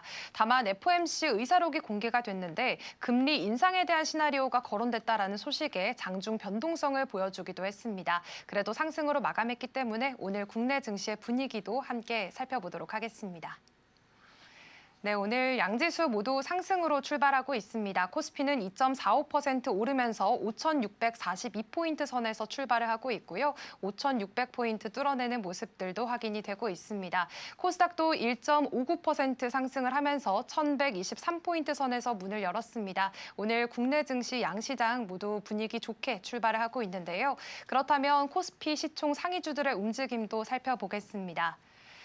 네, 오늘 역시나 반도체 투탑이 이끌어가는 장세가 다시 한번 연출이 되고 있습니다. 삼성전자 3.8%가량 오르면서 이제는 19만 원 선에도 근접한 모습들이 확인이 되고 있습니다. 우선 설 연휴 이전에 HBM4 양산 소식을 전해왔고요. 노무라 측에서는 지금 29만 전자까지 가능하다라는 TP 상향 소식도 함께 있었습니다. 현재는 상승폭을 더욱더 확대해 나가는 모습이고요. SK하이닉스의 경우에도 3%가 넘게 오름세 보이면서 90만 원을 다시 회복하는 모습들 확인이 됐습니다. 엔비디아가 메타와의 협력 발표로 인해서 간밤에 또 1.6%가량 상승세를 나타냈는데 역시나 반도체 투탑에도 함께 훈풍이 가하는 모습입니다. 현대차도 0.2%대 강보합권의 움직임 나타내고 있고요. 다시 한 번 더 약세로 돌아서고 있습니다. LG에너지솔루션의 경우에는 0.76%대 오름세 보여주고 있지만 여전히 아직 40만 원 선 밑에서 움직이고 있다는 점 확인이 되고 있고 지금 국내 ESS 2차 입찰에서 14% 정도 물량을 확보하면서 다소 아쉬운 결과를 내놓기도 했습니다. 그렇다면 코스닥 시총 상위주들의 움직임도 함께 체크해 보겠습니다. 오늘은 코스닥도 분위기가 좋습니다. 1위부터 5위까지 모두 빨간불 들어와 있고요. 알테오젠이 다시 한 번 더 코스닥 1위를 탈환하는 모습들도 확인이 됩니다. 4.45%대 오름세 보여주면서 39만 8천 원 선에서 거래가 되고 있고 에코프로 그룹주들 최근에는 코스닥 쪽이 코스피 대비해서 좀 힘이 빠지면서 수급적인 측면에서 아쉬움을 나타냈습니다. 그래도 오늘 장에서는 동반 강세 보여주고 있고요. 레인보우 로보틱스, 로봇 쪽 그리고 삼천당 제약까지도 3.7%대 오름세 보여주면서 오늘 시장 분위기 좋은 모습 나타나고 있습니다. 현재 구간에서의 수급 상황도 체크해 보겠습니다. 네, 우선 코스피 쪽에서는 일단 메이저 주체들이 지금 현재 구간에서는 팔아치우고 있고요. 개인만 1,100억 원 넘게 사들이고 있는 모습들 확인이 됩니다. 코스닥 쪽으로 넘어가 볼까요? 네, 코스닥 쪽에서 수급 살펴보시면 지금 외국인이 좀 매도세가 나타나고 있고 개인이 좀 매수 우위 그리고 기관도 소폭이지만 사들이고 있는 모습들도 확인이 되고 있습니다. 우선 지수 자체는 간밤에 뉴욕 증시 분위기가 좋았다 보니까 양시장 모두 한 코스피는 2% 넘게 코스닥은 좀 상승폭을 좀 반납하면서 강보합권의 움직임 나타내고 있는 상황이고요. 일단 외국인은 모두 매도로 돌아서고 있는 모습들 나타나고 있습니다. 현재 오전장의 분위기는 어떻게 파악을 해야 될까요? 네. 아침에 주가가 상당히 좀 많이 올랐거든요. 이제 네. 코스피 지수. 이제 코스피 지수를 올린 건 아무래도 이 삼성전자 그리고 하이닉스 이 이제 반도체하고 IT 쪽이 이제 주로 강세라고 볼 수 있습니다. 삼성전자가 지금 오늘 아침부터 해서 4%가 넘어가면서 19만 전자를 한번 찍었거든요. 네. 지금 이제 보면서 와 이렇게 강할 수가 있나라는 생각이 들 정도인데 하이닉스의 경우에도 3%가 넘게 좀 반등이 나왔습니다. 거기다가 이제 삼성전기가 11%가 넘게 지금 올라오고 있어요. IT 섹터 위주로 시장이 지금 반등을 해주고 있고 거기다가 이제 틈새로 지난주 금요일날 강했던 증권 섹터도 역시 이제 지수가 올라가다 보니까 따라서 올라가는 이 상승 현상이 나오고 있거든요. 거기에 또 추가적으로 원전주, 그리고 건설주, 그 다음에 뭐 유틸리티까지 움직이고 있는데 전반적으로 시장의 상승 분위기가 지금 연출되다 보니까 주가, 이 대형주 위주로 반등이 좀 나오고 있거든요. 거기 조선주까지도 좀 이제 합세를 한 상황입니다. 그런데 이제 수급으로 보면 뭔가 좀 수급이 좀 이상하죠. 아침에 이제 매수가 들어와서 이제 주가가 올라간다고 생각하지만 정작 외국인과 기관들의 수급은 매도를 지금 하고 있거든요. 특히 외국인들은 1,100억 원 정도가 지금 현재 코스피 시장에서 매도가 나오고 있고 이 매도가 집중되고 있는 업종을 본다면 기계업종이에요. 기계업종 쪽에서 매도가 좀 많이 나오고 있고 금융주 쪽에서도 역시 매도가 좀 많이 나오고 있습니다. 반면에 전기전자 업종에서 매도는 많지 않아요. 그래서 아무래도 IT의 힘으로 오늘도 또 움직이는 장이 되지 않을까 싶고요. 그리고 수급의 경우에는 기관 쪽의 수급은 1,000억 원 정도가 되지 않거든요. 매도가. 그렇다고 한다면 개인 쪽에서의 매수가 오늘 아침에 들어왔고 외국인과 기관들을 팔고 있는데 이게 장중에 수급의 역전 현상이 좀 나올 수도 있습니다. 개인들의 매도로 외국인 기관들 또 매수로 이렇게 될 수도 있기 때문에 일단 오늘 이제 외국인과 기관들의 수급이 좀 불안하다고 해서 이 상승장이 불안하다고 생각할 필요는 없다 이렇게 보시면 될 것 같고 전반적으로 봤을 때는 이제 거래소 대형주 위주로 강세 현상이 나오다 보니까 아무래도 코스닥 중소형주 쪽에서의 흐름이 조금 더딜 수는 있어요. 하지만 이 수급이라는 건 이제 또 다시 변하게 됩니다. 코스닥은 외국인과 기관들이 오늘 많이 팔지 않고 있거든요. 그러다 보니 이제 상대적으로 최근에 매도가 좀 많이 나왔고 주가가 약세를 보였던 코스닥 중소형주 쪽으로도 수급이 갑자기 돌 수 있으니까 차라리 이제 틈새 시장으로 본다면 거래소 대형주보다는 코스닥 중소형주 쪽도 한번 관심을 두고 보시는 것도 저는 좋지 않을까 이렇게 보고 있습니다.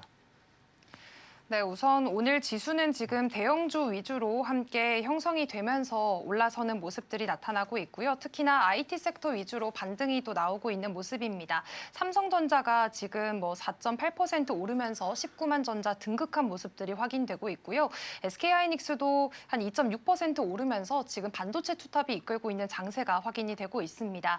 현재 코스피가 5,600포인트 돌파해서 5,671포인트 선에서 움직이고 있다라는 점도 확인해 드리겠습니다. 다만 수급상으로는 지금 외국인 투자자들이 현물에서도 매도, 또 선물에서도 마이너스가 찍혀 있기 때문에 지금의 지수가 오후까지 유지가 될지 이 부분들 확인을 해보셔야겠습니다. 오늘이 또 증권업종이 다시 한 번 더 강세를 보이고 있습니다. 사실 자사주 소각에 대한 이슈 그리고 증시 화랑에 대한 수의 기대감을 좀 생각해 보다 보면 여전히 더 올라갈 기대가 있는 쪽이 증권 쪽이지 않을까 싶은데요. 그런데 이쪽이 이미 대부분 신고가를 형성하고 있는 상황이어서 만약에 신규 진입을 노리시는 분들 입장에서는 개별 종목을 선택하기보다는 차라리 증권 ETF를 바라보는 게 더 나은 선택일까요? 일단 시장이 올라갈 때 우리가 수익을 좀 내야 되는 거잖아요. 네. 근데 지금 상승장에 대한 이 상승장은 나오고 있는데 현재 수익성으로 이제 수익률 측면에서 본다면 지수를 따라가지 못하는 수익률을 내고 계신 분들이 많을 거예요. 오히려 손해를 보신 분들도 많이 계실 거고 네. 그런 부분에서 본다면 이제 뭐 주가 지수가 올라갈 때는 이제 예를 들어서 이제 지수 자체에 투자하는 ETF 상품이 있을 거고 하지만 또 개별적인 종목들의 경우에는 이 지수가 올라갈 때 안 올라갈 수도 있어요. 하지만 상대적으로 이제 올라갈 때 상승률이 더 크다는 장점이 있겠죠. 그래서 우리가 증권주를 바라볼 때 개별적으로 증권주들 하나하나 보면은 주가가 많이 올랐거든요. 그래서 부담이 될 수 있는 상황입니다. 그래서 어떤 종목을 선택할지 모르겠다. 이런 분들이 ETF 쪽으로 이제 바라보시는 분들이 많은데, 하지만 지금 현재 증권주들의 분위기는 어느 한 종목은 떨어뜨려 놓고 이제 다른 종목들이 올라가는 이런 장이기보다는 전체적으로 다 올라가고 있거든요. 차라리 그래서 ETF 상품들을 보기보다는 수익률 측면에서 본다면 증권주는 이제 최근에 많이 올라갔지만 전체적인 큰 흐름상에서 봤을 때는 여전히 그렇게 많이 올라갔다고 보여지지 않아요. 그리고 금융주 안에서는 시장에 올라가는 한 증권주들의 상승은 더 나올 수 있기 때문에 증권주들의 경우에는 약간 좀 위험성 있는 종목이 있죠. 예를 들어서 SK증권 같은 경우에는 이 동전주였거든요. 그러다가 이제 지금 현재 1,500원대 오늘 상한가를 기록하고 있고, 그리고 최근에 미래에셋증권 같은 경우에는 개별적인 스페이스 X와 관련해서 또 올라온 부분이 있고, 이런 종목들을 빼고 다른 증권주들의 경우에는 보유하고 있는 분들은 계속 가져가는 게 좋고, 그리고 만약에 이제 투자를 하시는 분들의 경우에는 조정 시에 한번 매수에 들어갔다가 또 올라가면 팔고 이런 식으로 매매를 해보는 것도 저는 괜찮지 않을까 이렇게 보고 있습니다. 네, 지금 아무래도 증시가 계속해서 좋아지고 있는 모습들이 나타나다 보니까 이런 증권주들 계속해서 올라가고 있는 모습들 나타나고 있는데요. 오늘 SK증권도 상한가에 진입을 했고 또 다중 모멘텀으로 엮이고 있는 미래에셋증권도 11%대 강세 보이면서 계속해서 신고가를 경신해 나가는 움직임들 나타나고 있습니다. 증권주들 최근에 많이 올라가긴 했지만요. 그래도 큰 흐름에서 볼 때는 접근이 가능하다. 다만 이제 조정 시 매수 관점을 열어두는 것이 좋아 보입니다. 그리고 사실 어제 두산 에너빌리티가 이 두산 스코다 파워와 3,200억 원 규모의 체코 원전 증기 터빈 계약 체결 소식을 들려왔습니다. 지금 이제 두산 에너빌리티가 이제 10만 원 선을 찍고 계속해서 등락을 반복하고 있는 상황인데 그동안 주가가 많이 올랐잖아요. 그런데 이번 이슈가 현재 밸류를 좀 정당화할 수 있는 이벤트인지 여전히 추가적인 상단 남아 있다고 보세요? 일단 두산 에너빌리티가 이제 최근에 체코 쪽에서의 원전, 원래 우리가 지금 현재 구상 중인 프로젝트가 이렇게 규모가 꽤 크죠. 26조 원인데 네. 새로운 정부와 한 번 더 이제 협력 구도를 좀 더 강화시키기 위해서 저희 정부 측에서 이제 체코로 넘어갔었죠. 이 과정에서 이제 두산 에너빌리티 쪽에서 이제 추가 수주가 좀 나온 상황이고요. 그래서 지금 현재 원전 관련주들이 오늘 움직이고 있는데, 사실 두산 에너빌리티가 원전주 중에서 가장 탑픽으로 주가가 좀 많이 올라가거나 뭐 이런 건 아니에요. 하지만 여전히 이제 원전 쪽에 대한 기대감들이 남아 있기 때문에 두산 에너빌리티도 포함해서 원전주들은 전반적으로 우리가 계속해서 관심을 가져야 되는 업종이라고 보시면 될 것 같고요. 두산 에너빌리티는 아무래도 이제 개별적인 어떤 이제 수주 소식들도 계속 전해지고 있기 때문에 지금 이제 어느 정도 고점이 나왔고 횡보하는 과정에서 좀 쉬어갔던 구간이 있거든요. 하지만 지금의 모멘텀으로 본다면 아무래도 추가적인 상승 가능성은 좀 있다. 열어두고 볼 수가 있다고 저는 이제 생각을 하고요. 하지만 원전주들 역시 두산 에너빌리티만 볼 필요는 없습니다. 다른 원전주들도 많이 있고, 그다음에 만약에 미국 쪽하고의 이번에 또 협력, 그리고 이제 실제로 미국에 진출하게 된다면 두산 에너빌리티뿐 아니라 이제 새롭게 또 원전주 중에서도 강세가 또 크게 나올 수 있는 종목들이 많이 있거든요. 그러니까 두산 에너빌리티를 보유하고 계신 분들은 계속 가져가시고, 만약에 이제 이쪽을 진입하게 된다, 할 계획이 있으신 분들의 경우에는 진입도 가능합니다. 하지만 이제 올라갈 때가 아니라 또 조정이 나왔을 때 그때 가능하고요. 그리고 원전주들의 경우에는 정말 많은 종목들이 있으니까 꼭 두산 에너빌리티, 현대건설 이쪽만 보실 필요는 없다. 이렇게 말씀드리겠습니다. 네, 우선 두산 에너빌리티 지금의 모멘텀으로 본다면 그동안 횡보 과정을 약간 거쳐왔지만 추가적인 상승 가능성 있다라는 말씀해 주셨고요. 앞으로 두산 에너빌리티 진입도 가능하지만 조정 시 매수 관점 함께 제시해 주셨습니다. 다만 두산 에너빌리티뿐만 아니라 다른 원전주들도 함께 스터디해보면서 관심을 가져가 보는 것도 좋아 보입니다. 현재 주가는 한 3% 정도 오르면서 99,600원 선에서 가격이 형성이 되고 있습니다. 방산주 쪽으로 이야기를 좀 넘어가 보자면 최근에 러우 종전 협상이 일단 큰 성과 없이 끝났습니다. 지금 유럽 내에서는 오히려 방산에 대한 주목도가 더 높아지고 있는 상황인데요. 여기에다가 최근에는 지금 캐나다와 호주 쪽에서도 대규모 방산 투자에 대한 계획을 발표하기도 했습니다. 그렇다면 이제는 K 방산들이 추가적인 수주 기대감들이 여러 나라에서 발생을 하고 있는 건데 여전히 올해는 기대감을 안고 가져가봐도 될 만한 종목일까요? 방산주들은 기대감들이 분명히 좀 많이 있어요. 네. 하지만 그동안의 주가 상승이 좀 컸습니다. 그리고 이 방산 쪽은 사실 전쟁에 대한 이슈가 있었기 때문에 이렇게 이제 주가가 올라갈 수 있었던 거고, 그로 인해서 이제 각 나라에서 방위비를 많이 또 증설을 했죠. 증액을 했고, 그리고 트럼프 대통령의 효과도 분명히 좀 있었습니다. 그래서 이 방산주의 경우에는 여전히 지금 이제 시장 안에서 재료들이 계속해서 부각이 되고 있긴 한데, 하지만 이 전쟁이라는 건 언제 시작되고 언제 끝날지 앞으로의 그 방향 자체를 가늠하기가 어렵습니다. 그렇다고 한다면 전쟁이 만약에 뭐 종전이 뭐 예를 들어서 러우 전쟁이 종전이 되거나 아니면 지금 이스라엘 쪽에서의 그 현재 그 이 상황 전시 상황이 종전이 된다라고 한다면 결국은 이제 갑작스럽게 이 방산주들의 경우에는 이제 또 하락을 유발할 수 있는 그런 종목들이거든요.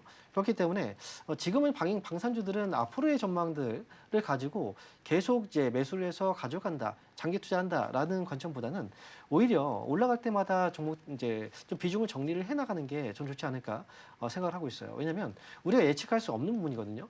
러시아하고 우크라이나하고 이제 종전이 된다? 그러면 그래서 제공 관련주들이 막 움직이고 종전이 안 됐을 때마다 또 방산주들이 또 움직인다. 이거 자체가 역시 테마로 지금 형성이 된 부분이 있기 때문에 결국 지금 방산주들의 경우에는 많은 상승이 있고 나서 다시 추가적인 상승이 잘 안 나오는 이유가 이미 이제 미래 가치들을 많이 땡겼었고 그리고 지금 같은 경우에는 이제 이미 방위비를 많이 증액을 했고 추가적으로 발생될 수 있는 수주에 대한 부분들이 좀 이제 제한적이다라는 생각들이 좀 있는 것 같아요. 그렇게 이제 어느 정도의 그 수주에 대한 이 고점이 막혀 있다는 생각이 든다면 주가는 더 이상 올라가지 못하거든요. 만약 이런 가운데서 다른 나라에서 전쟁이 발생한다. 뭐 그러면 이 방산주도 더 올라갈 수 있겠죠. 하지만 그런 기대를 갖고 보기보다는 아무래도 방산주들의 경우에는 이번에 상승 탄력이 조금이라도 나온다면 그때를 이용해서 좀 저는 어느 정도 비중을 조절하면서 빠져나오는 전략이 어떨까 이렇게 보고 있습니다. 네, 지금 방산 쪽으로는 그래도 계속해서 모멘텀이 생기고 있는 상황이긴 하지만요. 긴 장기 투자 관점보다는 오를 때마다 비중을 좀 정리를 하면서 단기적으로 짧게 수익을 챙겨가자라는 말씀을 함께 해주셨습니다. 우선 현재 구간에서 코스닥이 다시 한 번 더 상승폭을 더 키워나가면서 1%가 넘는 오름세 보여주고 있고요. 코스닥 쪽에서는 지금 외국인이 다시 매수로 돌아섰고 외국인 기관 모두 수급이 들어오고 있는 모습 확인이 되고 있습니다. 그렇기 때문에 오후장까지 지금 현재 지수가 유지될 수 있을지 함께 체크해 보시기 바랍니다. 오늘 스탁포인트는 여기서 마무리하도록 하겠습니다. SCTV 황민혁 전문가와 함께했습니다. 고맙습니다. 감사합니다.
네, 계속해서 캐스팅콜로 이어가 보도록 하겠습니다. 오늘 도움 말씀에는 SK증권 강남금융센터 홍은기 차장 자리해 주셨습니다. 차장님 어서 오세요. 네, 안녕하십니까. 네, 연휴를 끝내고 돌아온 오늘입니다. 사실 뭐 연휴 끝나고 나서 나갔던 자금이 돌아올 가능성이 높아서 사실상 좀 더 긍정적인 흐름이 있지 않겠느냐라고 기대를 했는데 벌써부터 흐름이 좀 강하게 나옵니다. 코스피가 2% 넘게 그리고 코스닥도 한 1% 정도 상승불 켜져 있고요. 전반적으로 외국인 투자자도 일단 코스닥 시장에선 좀 들어오고 있는 부분들이 확인이 되고 있습니다. 자, 그렇다면 전반적인 분위기 먼저 여쭤보겠습니다. 어떻게 평가해 볼 수 있을까요? 네, 이게 긴 연휴를 이제 앞두고 개인 투자자분들께서 과연 이번 연휴도 끝나게 되면은 시장이 조금 흔들리지 않을까 이제 우려스러운 이제 부분들도 있으셨고 그렇기 때문에 이제 최근에 이제 똑똑해졌던 개인 투자자분들께서 삼성전자라던가 SK하이닉스의 대형주 위주로 이제 매수가 기존에 이제 지속이 되어 왔었고 연휴 전에 삼성전자가 크게 이제 급등하면서 이제 마무리됐는데요. 아니나 다를까 이제 미국장에서도 이제 마이크로 테크놀로지라던가 이제 이런 부분들에 대한 이제 소프트웨어에 대한 불식 우려 이제 이런 것들이 한 번씩 이제 하드웨어 쪽으로 넘어가면서 시장에서는 다시 한번 바닥을 딛고 올라가는 이제 그런 흐름 보였습니다. 이런 흐름들이 결국 금일 이제 저희 장에서도 같은 흐름 이어졌고요. 시장 자체는 뭐 SK 하이닉스라든가 삼성전자 그 외에 이제 반도체 소부장주들도 금일 이제 크게 상승하는 이제 그런 긍정적인 모습 보여주었고요. 이런 이제 연휴에 대한 우려들이 오히려 더 큰 시세 분출로 이게 이어진 게 아닌가 이제 이렇게 보고 있기 때문에 앞으로 나올 이제 흐름들 긍정적으로 같이 보시면 좋으실 것 같습니다. 네, 일단 전반적인 흐름 먼저 확인을 해봤습니다. 코스피가 계속해서 좋은 흐름을 보이면서 5,600선까지 넘어서면서 움직임이 좀 파악이 되고 있습니다. 5,600 지금 58선 정도까지 오름 세션을 하면서 전반적으로 흐름 연휴 끝내고 나서도 괜찮게 좀 이어지고 있다라는 부분 확인해 보시면 좋겠습니다. 보통 이제 오늘 내일이 이거래일밖에 없어서 본 게임은 다음 주가 될 거다라는 시각들도 좀 있었는데 벌써부터 일단 강하게 좀 출발하고 있습니다. 자, 그럼 오늘 시장 안에서는 어떤 테마들이 좀 움직임이 포착이 되고 있는지 하나씩 살펴보도록 하겠습니다. 자, 첫 번째로는 원전부터 준비가 좀 되어 있습니다. 두 번째도 같이 열어볼게요. 일단은 원전 쪽에서는 두산 에너빌리티 관련해서 증기 터빈과 관련한 계약 소식이 있었습니다. 그래서 두산 에너빌리티가 프리마켓에서는 10만 원 터치가 나오긴 했었는데 지금 정규장 들어와서 보니까는 99,600원 선 지금 흘러가고 있고 오늘 다시 10만 원 선 터치가 잠깐 나오기는 했지만 상승분을 인해 좀 반납한 모습도 확인됩니다. 그리고 이제 일본 관련해서 미국 쪽에서 대미 투자 이제 첫 번째 프로젝트 발표가 나온 상황이라서 이제 다음은 한국에 대한 압박도 들어올 수밖에 없겠죠. 그래서 여기서 아마 일본으로 원전이 나올 거고 그 이후에 이제 LNG나 조선 관련된 모멘텀들이 기대가 좀 되다 보니까 오늘 좀 영향을 받는 것으로 풀이가 되고 있습니다. 원전과 조선 쪽 살펴봤고요. 세 번째 열어볼게요. 마지막은 반도체입니다. 사실상 오늘 시장 안에서 증권, 정책 관련된 쪽, 그리고 반도체 쪽 이렇게 해서 가장 강하게 움직임이 좀 포착이 되고 있는 상황이고요. 삼성전자가 아침에 개장하고 나서 19만 원 선 터치가 나왔습니다. 19만 900원까지 터치 나왔고 지금은 상승분을 살짝 좀 반납했지만 여전히 4%대 기록을 하고 있습니다. SK하이닉스도 한 3%까지 올랐다가 지금은 한 1.9%까지 내려왔지만 90만 원 선에는 또 바짝 다가서 있는 상황입니다. 그래서 이러한 부분들 같이 좀 챙겨서 전반적인 흐름 함께 좀 보도록 하겠습니다. 자, 그러면 원전이랑 조선 묶어서 첫 번째 질문 좀 드려보도록 할 텐데 일본에서 대미 투자 첫 번째 프로젝트가 발표가 돼서 그런지 오늘 시장에서 이렇게 원전과 조선 쪽에 강세를 보이는 이유를 우리가 어떻게 해석을 좀 붙여보면 될까요? 예, 아무래도 최근에 반도체주 위주로 이제 주가 자체가 이제 크게 상승을 했기 때문에 조선 방산 이제 원전 쪽이 조금 이제 소외된 이제 그런 이제 주가의 흐름들을 보였습니다. 그 소외된 이제 흐름들이 이제 말씀드렸던 이제 반도체주에 대한 큰 상승, 실적에 대한 이제 그런 기대감들이 있었었고 두 번째로는 단기적인 모멘텀일 것 같은데요. 대미 투자에 대한 이제 확신이 없다라는 부분들이었습니다.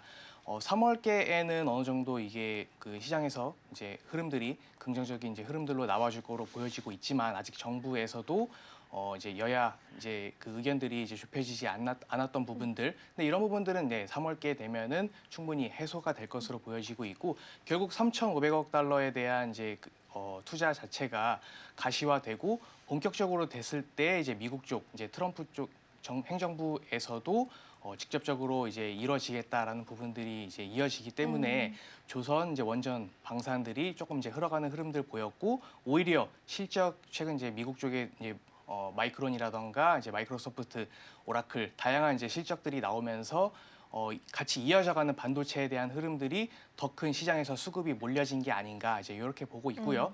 결국 이제 일본 쪽이 어떻게 보면 트리거 역할로 이제 작용한 것으로 이제 보여지고 있고 국내 증시에도 이제 오늘 그리고 내일 이제 이틀이면은 이제 장이 마감되기 때문에 다음 주 중에는 본격적인 이제 흐름 어떤 식으로 이제 흘러갈지 이제 앞서서 앵커님께서 말씀 주셨는데 이런 이제 조선 방산 원전주들 같은 경우도 곧 이제 있을 3월께에 있을 이제 대미 투자에 대한 부분들이 가시화된다라고 했을 때 시장 자체는 더 크게 이제 조선 방산 원전주 위주로 다시 한번 수급이 몰릴 수 있는 부분들이 있기 때문에 미리 선 반영돼서 금일도 한번 이제 금일 증시에도 수급들이 몰려진 게 아닌가 이제 이렇게 보고 있고요. 다양한 모멘텀들도 많이 있습니다. AI 데이터 센터 관련된 이제 모멘텀들로 인해서 전력에 대한 부족 이런 부분들은 당연히 원전 쪽이 들어가야지만 크게 이제 데이터 센터 확충이라던가 이런 부분들이 원활하게 흐름 이어갈 수 있기 때문에 이런 원전주에 대한 부분들은 당연히 계속 가져가야 되는 게 맞고요. 조선주들도 이제 앞으로 있을 하나오션이라던가 이제 캐나다에 대한 60억 달러에 대한 투자 이제 이런 부분들도 아직 그 모멘텀이 남아 있습니다. 잠시 쉬어가는 흐름이기 때문에 다른 이제 반도체라던가 다른 주가 흐름들이 강하게 이어질 때 오히려 잠시 이렇게 주춤하고 있는 조선 방산 원전주들에 대해서 조금씩 모아가는 전략이 오히려 유효하지 않나 이제 이렇게 보고 있습니다. 네, 그러니까요. 소외됐던 흐름 속에서 다시 순환매를 찾아갈 수 있다라는 측면에서 말씀을 좀 주셨습니다. 그리고 새해부터 이제 외국인들이 전반적으로 매도 기조를 좀 보이고 있기는 한데 그 안에서도 담아가는 쪽을 보면 조방원을 담아가고 있습니다. 아마 다음 순환매를 좀 대기하는 게 아닐까 싶어서 이러한 부분들도 투자 전략 세울 때 참고해 보시면 좋을 것 같고요. 사실 오늘 강한 쪽은 반도체랑 증권, 보험 관련해서 정책주가 강합니다. 그래서 지금 상한가 들어가 있는 종목 보시면 상상인증권, 현대차증권, SK증권 우선주까지 유독 증권주가 강합니다. 지난주 금요일에도 마찬가지였고 동전주였던 종목들 일부가 또 다시 지폐주로 변환할 만큼 강한 상승세를 좀 시현을 하고 있습니다. 증권이 많이 오르긴 했습니다. 그럼에도 불구하고 섹터 전반적으로 봤을 때는 여전히 대세 상승기를 겪고 있는 건지 추가적인 랠리 가능할지 여기서부터 좀 출발을 해볼까요? 예, 결론부터 말씀드리면은 저는 추가적인 랠리가 이어질 수 있다 이제 그렇게 보고 있고요. 몇 가지 그 상승 모멘텀들이 있습니다. 가장 이제 첫 번째는 그 시장의 자금 유동성이 풍부하다라는 부분들일 것 같습니다. 고객 예탁금이 이제 100조를 넘어섰고 물론 이제 잠깐 명절 전으로 해서 100조가 이제 깨졌다라고 하는데 결국에 이제 100조에 이제 임박한 수준으로 예탁금이 이제 풍부하다라는 부분들은 결국에 브로커리지에 대한 매출 이 부분들이 결국 증권주에 크게 이제 수익성과 직결되는 부분들이기 때문에 이런 부분들은 증권주가 앞으로 더 상승할 수 있는 랠리 이어질 수 있다라고 이제 보여지고 있고요. 그 외에 이제 다양한 이제 모멘텀들도 많이 있다라고 보시면 될 것 같은데요. 증권주의 개별적인 이제 브로커리지뿐만 아니라 직접적인 이제 투자에 대한 부분들도 있죠. 최근 이제 미래에셋 증권 같은 경우는 오히려 이제 최근에 이제 강세장이 보이는 만큼 브로커리지뿐만 아니라 직접 스페이스 X에 대한 부분들 이제 투자하는 그런 이제 투자에 대한 부분들도 있기 때문에 이런 부분들이 결국 주가의 상승 모멘텀으로 같이 작용돼서 금일 기준으로 이제 30조 원 이제 시가총액을 돌파 했다 그 이상 이제 돌파하고 있는 흐름들도 보여지고 있는데 이런 부분들은 결국 증권주에 이제 가져가는 흐름들로 봤을 때 크게 이제 상승할 수 있는 모멘텀이지 않나 이제 이렇게 보고 있어서 증권주들은 당장 끝나는 이제 흐름이 아니고 오히려 이제 더 현재 이제 가져갈 수 있는 이제 그런 모멘텀이지 않을까 보고 있고요. 결국에는 전반적인 주가에 대한 흐름일 것 같습니다. 반도체에 대한 실적이 실제 긍정적인 흐름으로 나와주고 있고 실적이 좋게 나와주고 있기 때문에 결국 시장에서는 자금이 몰릴 수밖에 없는 이제 그런 이슈여서 결국 이제 증권 하게 되면은 이제 매매 자체를 증권주로 매매하실 수밖에 없는 부분들이기 때문에 이런 부분들 같이 가져가실 수 있을 것 같고요. 정부에 대한 그런 상승 모멘텀도 있습니다. 자사주 소각이라던가 증시를 부양하겠다라는 부분 코스피 같은 경우는 5,000선을 이제 목표로 뒀지만 결국 충분히 지금 5,500선 이상 이제 돌파를 했고 최근에 6,000선, 7,500까지 보겠다라는 정부의 의지 이런 부분들이 결국 코스피에 대한 상승으로에 대한 흐름들 그리고 이제 코스닥도 있죠. 3,000 스탁을 이제 달성하겠다 이제 이런 정부에 대한 의지들은 결국 연기금 자금들이 들어가게 되고 결국 시장의 생태계가 깔끔하게 흘러갈 수 있다라고 이제 조성이 된다라고 하면은 외국인에 대한 자금들도 코스닥에 조금 더 들어올 수 있고 이렇게 되면 결국에는 현재 더 크게 이제 가지고 있는 풍부한 유동성을 기반으로 해서 주가 코스피랑 코스닥 자체가 더 크게 올라갈 수 있다라고 보이고 있기 때문에 그렇게 된다라고 하면은 앞서 말씀드렸던 결국 증권주에 대한 수혜는 올해뿐만 아니라 2027년도에도 더 가져갈 수 있다. 이제 이렇게 보고 있고요. 마지막으로 아까 이제 동전주에 대한 이제 말씀들 이제 주셨었는데 최근에 이제 그 과거에 증권주들이 사실 이렇게까지 큰 흐름 이제 보여지지 않았었고 26년도 사실 들어서 주가 자체가 크게 올랐기 때문에 동전주로 이제 어느 정도 이제 묶였던 증권주들이 최근에 들어서 크게 올라가고 있는데 앞서 말씀드렸던 이런 상승 모멘텀뿐만 아니라 최근에 동전주에 대한 퇴출 이제 이런 부분들도 이제 정부에서 이제 강하게 어필이 되고 있기 때문에 동전주에 묶였던 그런 이제 증권주들도 주가 자체가 더 크게 이제 올라갈 수 있는 내부적인 그런 이제 그런 기반도 다져질 수 있다라고 이제 그런 시장에선 전망하고 있어서 오히려 이제 저가 매수로서 투자자들이 투자를 하고 있는 그런 이제 모습으로 보여진 것 같습니다. 네, 증권주 전반적으로 오늘도 강한 상승불이 켜져 있습니다. 그래서 자사주 소각과 관련한 부분들이 여전히 논쟁이 될 만한 거리는 남아 있습니다. 이전에 뭐 가지고 있었던 자사주야 그렇다 치지만 앞으로 가지고 갈 자사주는 그렇다 치지만 이전에 가지고 있었던 자사주는 어떻게 소각할 건지 이 부분에 대한 기준들이 아직까지는 좀 쟁점으로 남아 있는 것 같고요. 그럼에도 불구하고 여당 쪽에서는 이달 안으로 처리하는 것을 좀 목표로 삼고 있기 때문에 정책에 대한 기대감이 좀 꾸준하게 유지될 수 있을지 보시면 좋겠습니다. 지금은 약간 변화가 좀 나타나기는 하는데 증권이랑 앞서서 개장하자마자 은행이랑 보험, 뭐 지주 여기까지도 좀 오름세를 시현을 했습니다. 일부 종목들 좀 반납하긴 했었는데 이 안에서 차장님이 우선순위를 좀 매겨본다면 일단 1번은 증권일 것 같은데 이 다음 순위를 어떻게 정리를 좀 해볼까요? 예, 증권을 우선순위로 두고 있는 게 맞을 것 같고 두 번째로는 이제 지속적으로 말씀드렸던 반도체도 이제 당연히 이제 빼놓을 수 없다라고 이제 보여지고 있는데 계속 반도체만 언급을 하면 조금 식상하지 않을까 이제 이렇게도 생각을 하실 수 있을 것 같으세요. 근데 결국 반도체가 시장 자체를 작년부터 계속 이끌어 왔고 이런 흐름들이 결국 계속 지속적으로 이어질 거라고 이제 보고 있는 게 명절 전이었죠.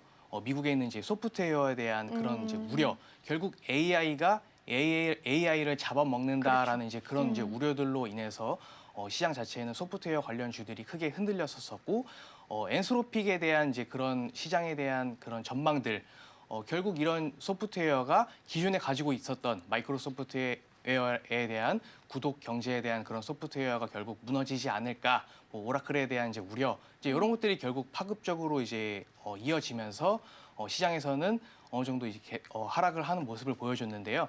명절 때 이제 미국장은 이제 열렸었기 때문에 물론 이제 하락이 이어졌지만 어제장을 이제 기반으로 해서 마이크론 테크놀로지가 5% 이상 상승을 하면서 단기적인 바닥은 다졌다. 이제 이렇게도 이제 보여지고 있고요. 결국 이런 흐름들이 국내에도 이제 같이 이어져서 기존에 많은 이제 유동성이 들어가 있었던 SK하이닉스라던가 삼성전자 그 외 반도체 소부장주들도 바닥을 이제 다졌다가 다시 한번 이제 크게 상승하는 흐름을 보여줬는데 그렇기 때문에 결국 증권지가 1순위로 보고 있긴 하나 결국 이제 증권지가 크게 살아났었던 작년에 큰 상승 모멘텀은 반도체주였었기 때문에 반도체주를 빼놓지 않고는 국내 증시 그리고 이제 미국발 증시에 대한 부분들을 언급할 수 없을 정도로 현재 중요한 부분에 있다. 그리고 그에 따른 반도체 소부장들에 대한 낙수 효과, 나아가서 전력주 그리고 이제 뭐 태양광 이제 이런 부분들도 최근에 지속적으로 시장에서 언급이 되고 있기 때문에 결국 그 촉발은 반도체가 이제 진행을 했었기 때문에 국내 시장에서도 지속적으로 봐야 될 부분들은 반도체 섹터이지 않나 이제 이렇게 보고 있습니다. 네, 일단은 우선순위를 살짝 이야기를 좀 나눠봤는데 증권이 1번이라고 한다면 그 다음 타자로서는 반도체 오히려 더 주목해야 된다라는 말씀을 주셔서 자연스럽게 반도체로 넘어가면 될 것 같습니다. 일단 삼성전자는 신고가 터치가 나온 구간이고요. 하이닉스는 계속 횡보를 하고 있습니다. 힘을 좀 모으고 있는 것 같은데 지금 추격 매수를 하는 걸로 본다면 신고가를 따라가야 할지 아니면 힘을 모으고 있는 하이닉스 쪽을 봐야 할지 어느 쪽이 조금 더 기대 수익률이 높을까요? 저는 삼성전자나 SK하이닉스나 둘 다 이제 동일한 흐름으로 앞으로 이어갈 수 있지 않을까 그렇게 보고 있습니다. 물론 둘에 대한 이제 차별점은 어느 정도 있다라고 보여지고 있는 게 SK하이닉스는 HBM 쪽에 조금 더 이제 강세를 드러내고 있고 TSMC랑 같이 협력을 해서 엔비디아에 직접적으로 들어가는 이제 그런 흐름들, 그런 수주들이 이미 쌓여져 있고 이제 그런 협력 관계에 있기 때문에 조금 더 이제 높은 이제 단계의 HBM 쪽으로 이제 본다라고 하면 SK하이닉스를 봐야 되는 게 맞고 그렇다고 해서 삼성전자가 HBM 쪽을 또 안 하는 건 아니고 최근에 이제 2나노 공정을 통해서 엑시노스 2600에 대한 부분들이 들어간 부분들이 있고 고도화된 이런 이제 그 공정에 대한 흐름들 같이 이어감과 동시에 이제 최근에 이제 범용 디램 쪽에 대한 부분들, 낸드 쪽에 대한 부분들도 파운드리가 최근까지 놀고 있다가 이제 이런 이제 학습형에서 추론형으로 넘어가면서 이런 범용 레거시 쪽에 대해서도 삼성전자가 같이 이제 품고 갈 수 있는 매출 파이가 더 이제 있기 때문에 결국 각각의 이제 흐름들은 동일하다라고 보여지고 있는데 조금씩에 대한 차별성은 있다. 이제 이렇게 보여지고 있고요. 최근에 이제 마이크론 테크놀로지가 HBM 쪽에 대해서 엔비디아에 들어갈 수 없다라는 이제 그런 이제 우려들이 있었으나 결국 이제 이런 우려들이 해소가 됐죠. 해소가 되면서 결국 SK 하이닉스에 대한 파이가 마이크론과 같이 나눠 먹는 게 아닌가 이런 우려 때문에 이제 명절 전후로 해서 삼성전자가 오히려 더 큰 이제 상승 흐름을 이어간 게 아닌가 이렇게도 이제 추측을 해볼 수 있을 것 같은데 금일 흐름 역시도 삼성전자, SK 하이닉스 역시나 물론 이제 수익에 대한 퍼센트는 조금씩 다르긴 하나 시장에서 바라보는 관점은 결국에는 반도체다. 삼성전자와 SK하이닉스가 결국에 지수를 끌고 갈 수 있는 그런 이제 빅2에 대한 흐름들이다. 이제 이렇게 보고 있기 때문에 굳이 어떤 면에 있어서 나는 SK하이닉스를 가져가야 되나, 삼성전자를 가져가야 되나 이제 이렇게 이제 판단을 하시기보다는 다 같이 같은 흐름으로 보시는 게 맞지 않나 이제 이렇게 보고 있고요.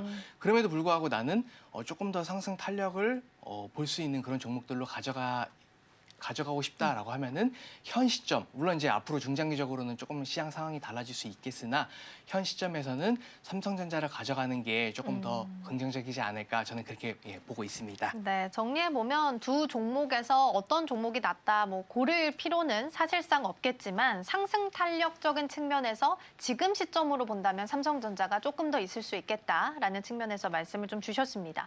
잘 가는 건 너무 좋은데 우리가 기대를 너무 당겨오는 건 아닌지도 걱정이 되고요. 연휴 전에도 사실상 보통 이제 거래도 얇아지고 해서 변동성도 크게 나타났었는데 그와는 반대로도 견조한 흐름을 보였단 말이죠. 그래서 이러한 흐름들이 부담 없이 계속 갈 수 있을지 앞으로 쉬어가는 거에 대한 부담은 우리가 어느 정도로 판단을 해야 될지도 궁금해요.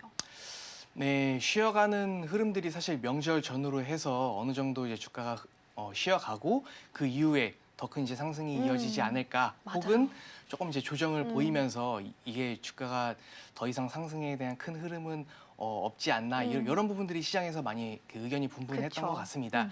근데 오히려 이제 개장을 해보니까 시장 자체는 크게 이제 상승하는 흐름들로 보여져서 결국 이제 지속적으로 말씀드렸는데 미국 쪽에 대한 이제 흐름들, 데이터 센터에 대한 확충에 대한 투자 이런 부분들이 꺾이느냐 꺾이지 않느냐 그리고 소프트웨어 산업이 결국에 이제 무너지냐 무너지지 않느냐 이제 이런 이제 노이즈들이 지속적으로 나오는 것에 따라서 시장은 지속적인 변동성이 우려될 것으로 보여지고 있는데 결국 시장에서는 이런 이제 흐름들 데이터 센터에 대한 확충은 더 줄이지 않을 것이다. 추가적으로 더 늘릴 것이다. 이제 이런 흐름들로 계속 나와주고 있고 메타에서도 자체적인 이제 에이직 반도체가 있음에도 불구하고 더 큰 이제 시장의 파이를 선점하고자 엔비디아의 이제 GPU랑 CPU를 도입을 하겠다라는 이제 시장의 뉴스들도 나왔습니다.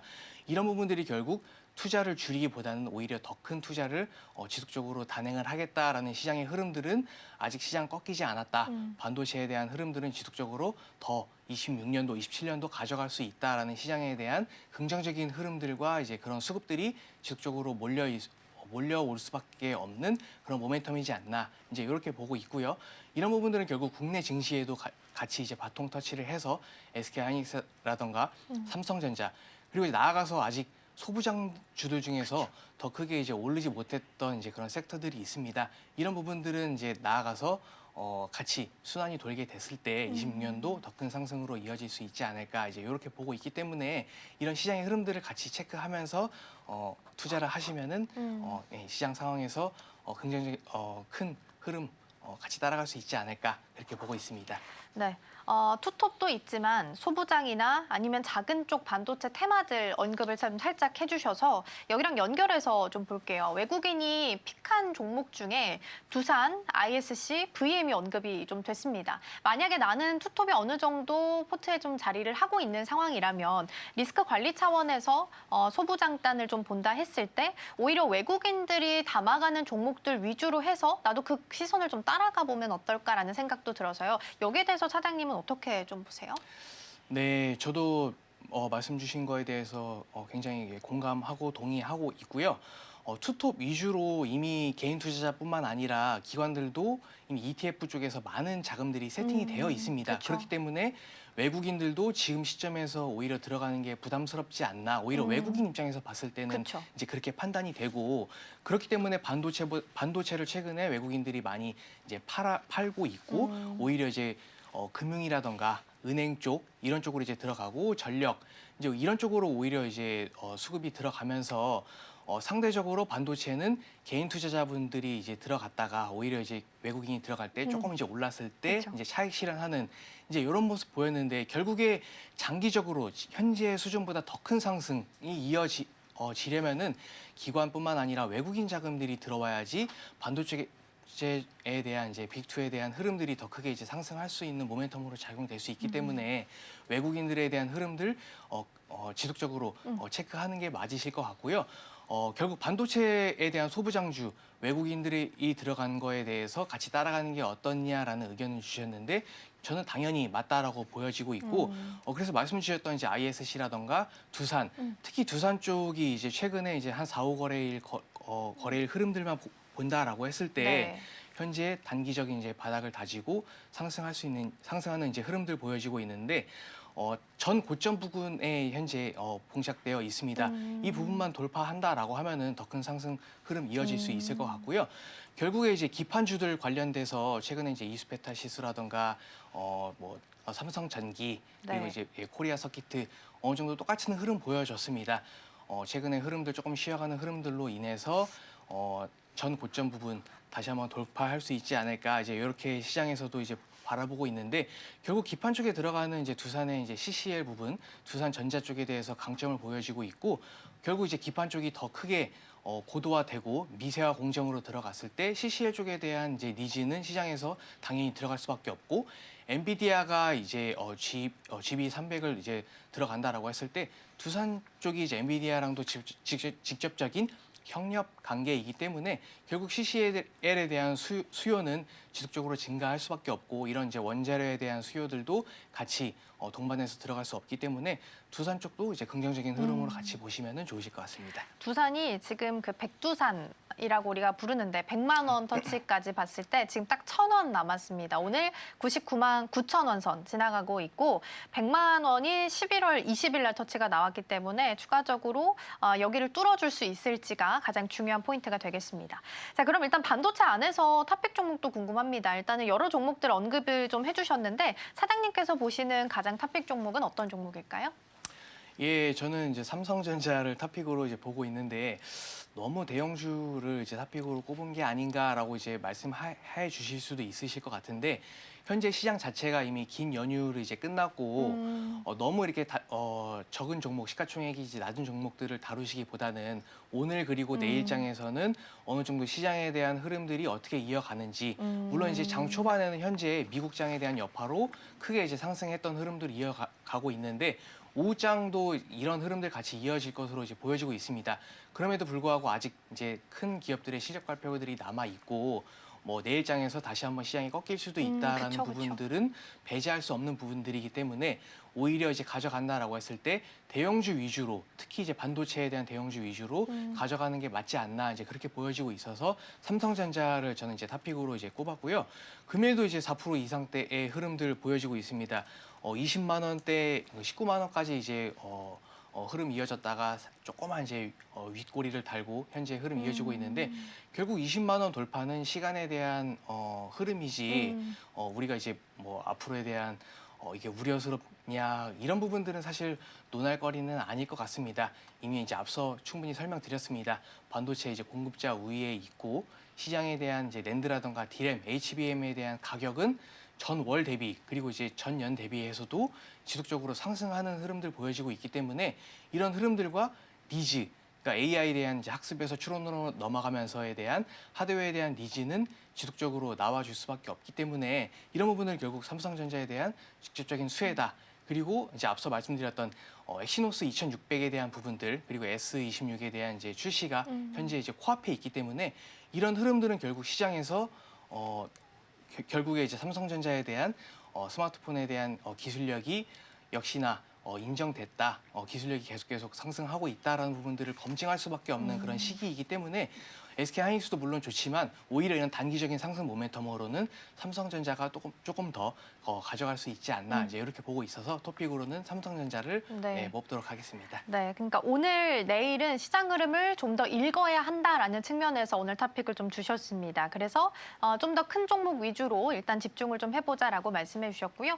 앞서 저도 살짝 언급한 것처럼 오늘 내일은 사실상 연휴를 좀 더 길게 보내시는 분들도 계시기 때문에 거래량이 크지는 않을 것으로 보입니다. 그래서 다음 주가 이제 본격적인 본 게임이 될 것으로 보이니까 그 전에는 큰 종목들 위주로 해서 좀 더 집중해서 가보자라는 부분으로 정리해 보겠습니다. 개장 분위기 잘 살펴봤고요. 차장님과는 여기서 인사 나누겠습니다. 오늘 말씀 고맙습니다. 감사합니다.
네, 이 시각 시황센터입니다. 연휴 이후에 첫 거래일입니다. 설 연휴 동안 국내 증시가 휴장을 한 사이에 뉴욕 증시는 AI를 둘러싼 공포 속에서 3일간 등락을 거듭하면서 롤러코스터 같은 장세를 보여줬는데요.